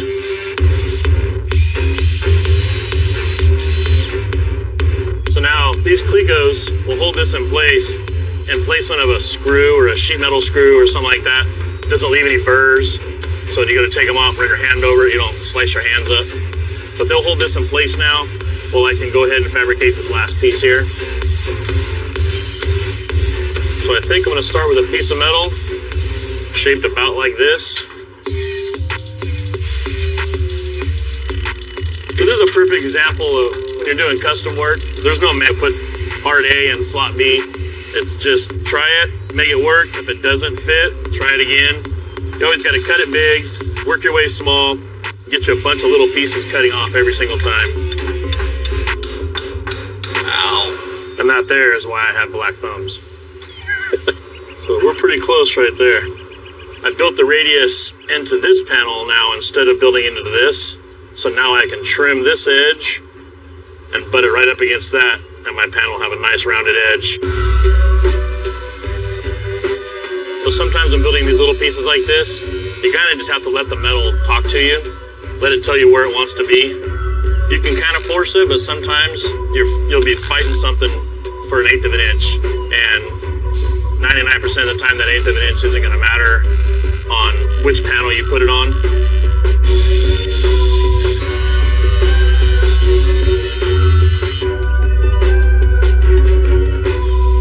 This whole rocker panel is just looking really good right now. I like it. The next thing we're going to do is build the inner rocker cap here, then we can call this rocker done.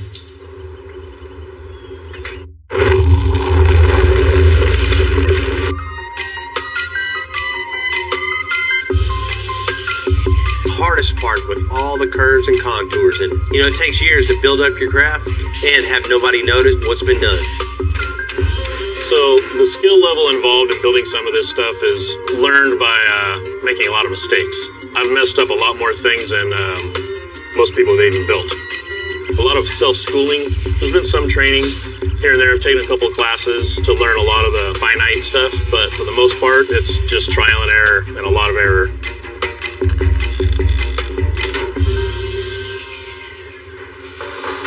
So you do things enough times, you learn little tricks here and there to help you on the next one, but you'll never finish learning. When you're working on a job that requires as much work as the 64 rolls, you just try to avoid getting lost in all the things you have left to do. You just have to chip away one job at a time, day by day, and just appreciate those little milestones. Today is just finishing up that little dog leg. Then we're going to be moving on to that frame, suspension, engine, body, and that interior. And then all those little wins come one unforgettable masterpiece. All right, looks good. Looks real good. I'm really happy how this turned out. We got structural on the inside, no more Swiss cheese. This 22 F350 into a Raptor. We don't want to go too overboard, and we still want that F350 rugged look. It's really been bugging me on this. I mean, the bed sides were for an F-150, the super small lights. I mean, everybody sees these. What this truck needs is the F350 taillights. I mean, we got to have that big Super Duty look with the Raptor bed. Chop it up!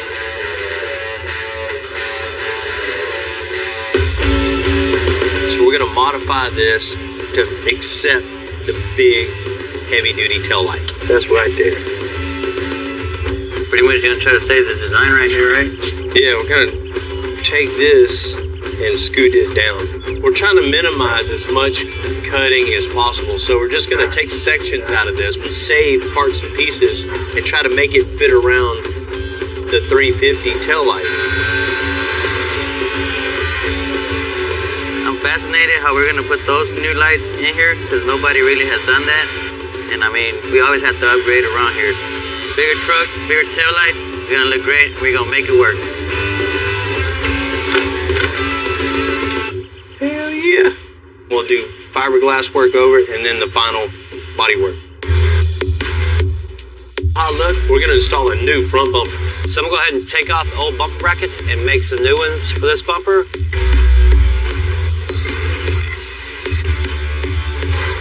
Woo! Is it your plan? The sharp bit.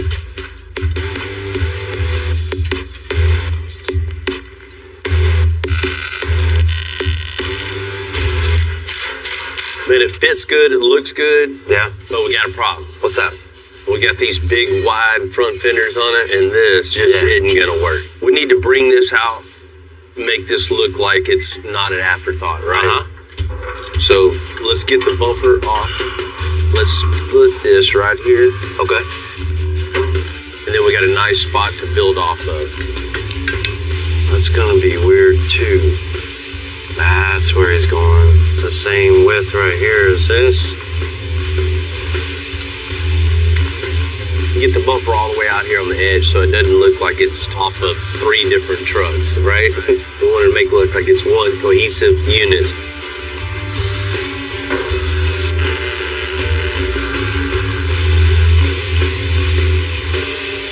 Got a little modification.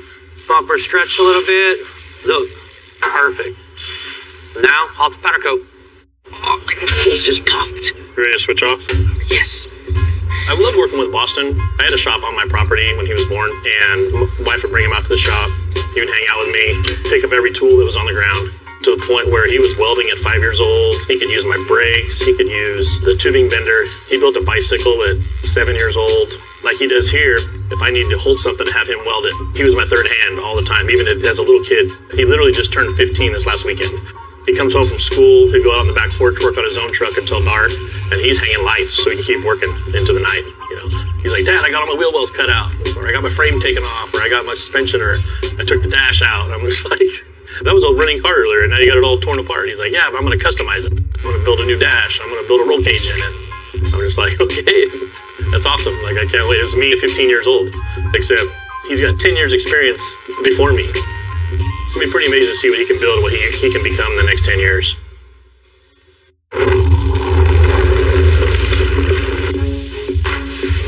Just saying you're going to turn a new F-350 into a Raptor, it's a good first step in a build.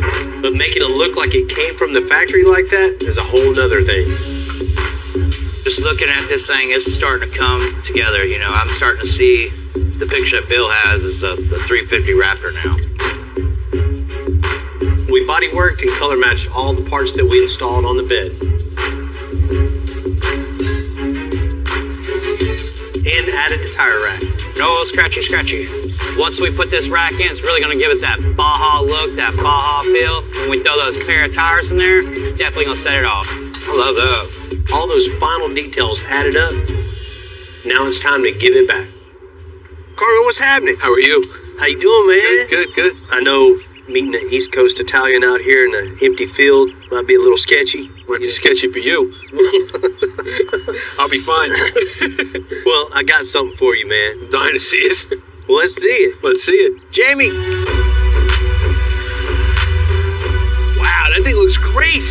I told you! It's freaking cool. You gotta like that. Love it. I love the stance. I love the way it looks. It doesn't even look street legal. It's everything I was hoping for with the wide stance, the lift that's on it. I am more than happy. Like it? Love it. I didn't think it was going to look like that. This is something. Long gone is that work truck, right? Yeah. We got it in the shop, got it all tore apart. We got the old running boards off. We got the retractable steps. We got new front suspension. Wow. You're not going to feel like you're driving a brick anymore. This thing looks like the ultimate beach truck right now. Yeah, man. We had to get rid of the factory fenders and put that wide Baja style on the front. Capped it off with the front bumper, and we had to stretch that and make it wider, too, to come out to those big, wide fenders. That's amazing. Yeah, when it's coming at you, man, it just looks mean. Looks tough. And you threw us for a loop on this, too. You couldn't get this truck with that big panoramic roof that you wanted. I got a panoramic sunroof now? Yeah, man. I got you hooked You're up. the man. You're the man. And to finish it off, man, we had to get the wheels and tires right. It blows my mind. It looks right. It looks the way it should look. Exactly. And those are 40s on there, too, man. That's just not a 37. That would look just puny on a truck like this. These wheels and tires just totally fit this truck and make it 100% complete. If you like all that, we got some more for you in the back. Let's check it out. Wow. Super Duty Raptor. I tell you what, that was a great call going from the short bed to a shorter bed. But it doesn't just bolt on here for sure. We had to shorten the wheelbase over a foot. And when you do that, everything had to be changed where it needed to be on that new bed. Had to build new shock mounts, airbag mounts. I mean, everything underneath the truck, we had to redo. Amazing. But I tell you what, after seeing the truck, that wheelbase looks absolutely perfect on the truck. It's leaving me speechless a little bit. Like, I'm looking at everything and it's like, I can't believe, like, it even says F-350 Raptor. That's so cool. What really blows my mind is he got the Super Duty taillights to fit in a Raptor-style bed. And it looks like Ford did it. Getting that 5.5 foot bed, putting those fiberglass fenders on it, making it that same width as the back, it looks like something you would go buy. It looks factory. Right? It looks factory. Yeah, it looks like Ford should make those, right? They should. Carmen keeps saying it just belongs, and I love hearing that. Everything is tied together. Nothing really sticks out like a sore thumb. That, to me, is the perfect customization. Of course, we had to put that chase rack in the back, so Jamie got down with that. It just was missing that. You know, it's got every Raptor feel to it. You know, looks cool. It had to have this. Needed them. Yeah, you gotta. That just finishes it off. I've said it many, many times, but this isn't a one-man band. I mean, it takes everybody in the shop to do what they do. And one more time, of course, we've made dreams into actual reality. I love it. I can't wait to take this home, show the naysayers, shove it in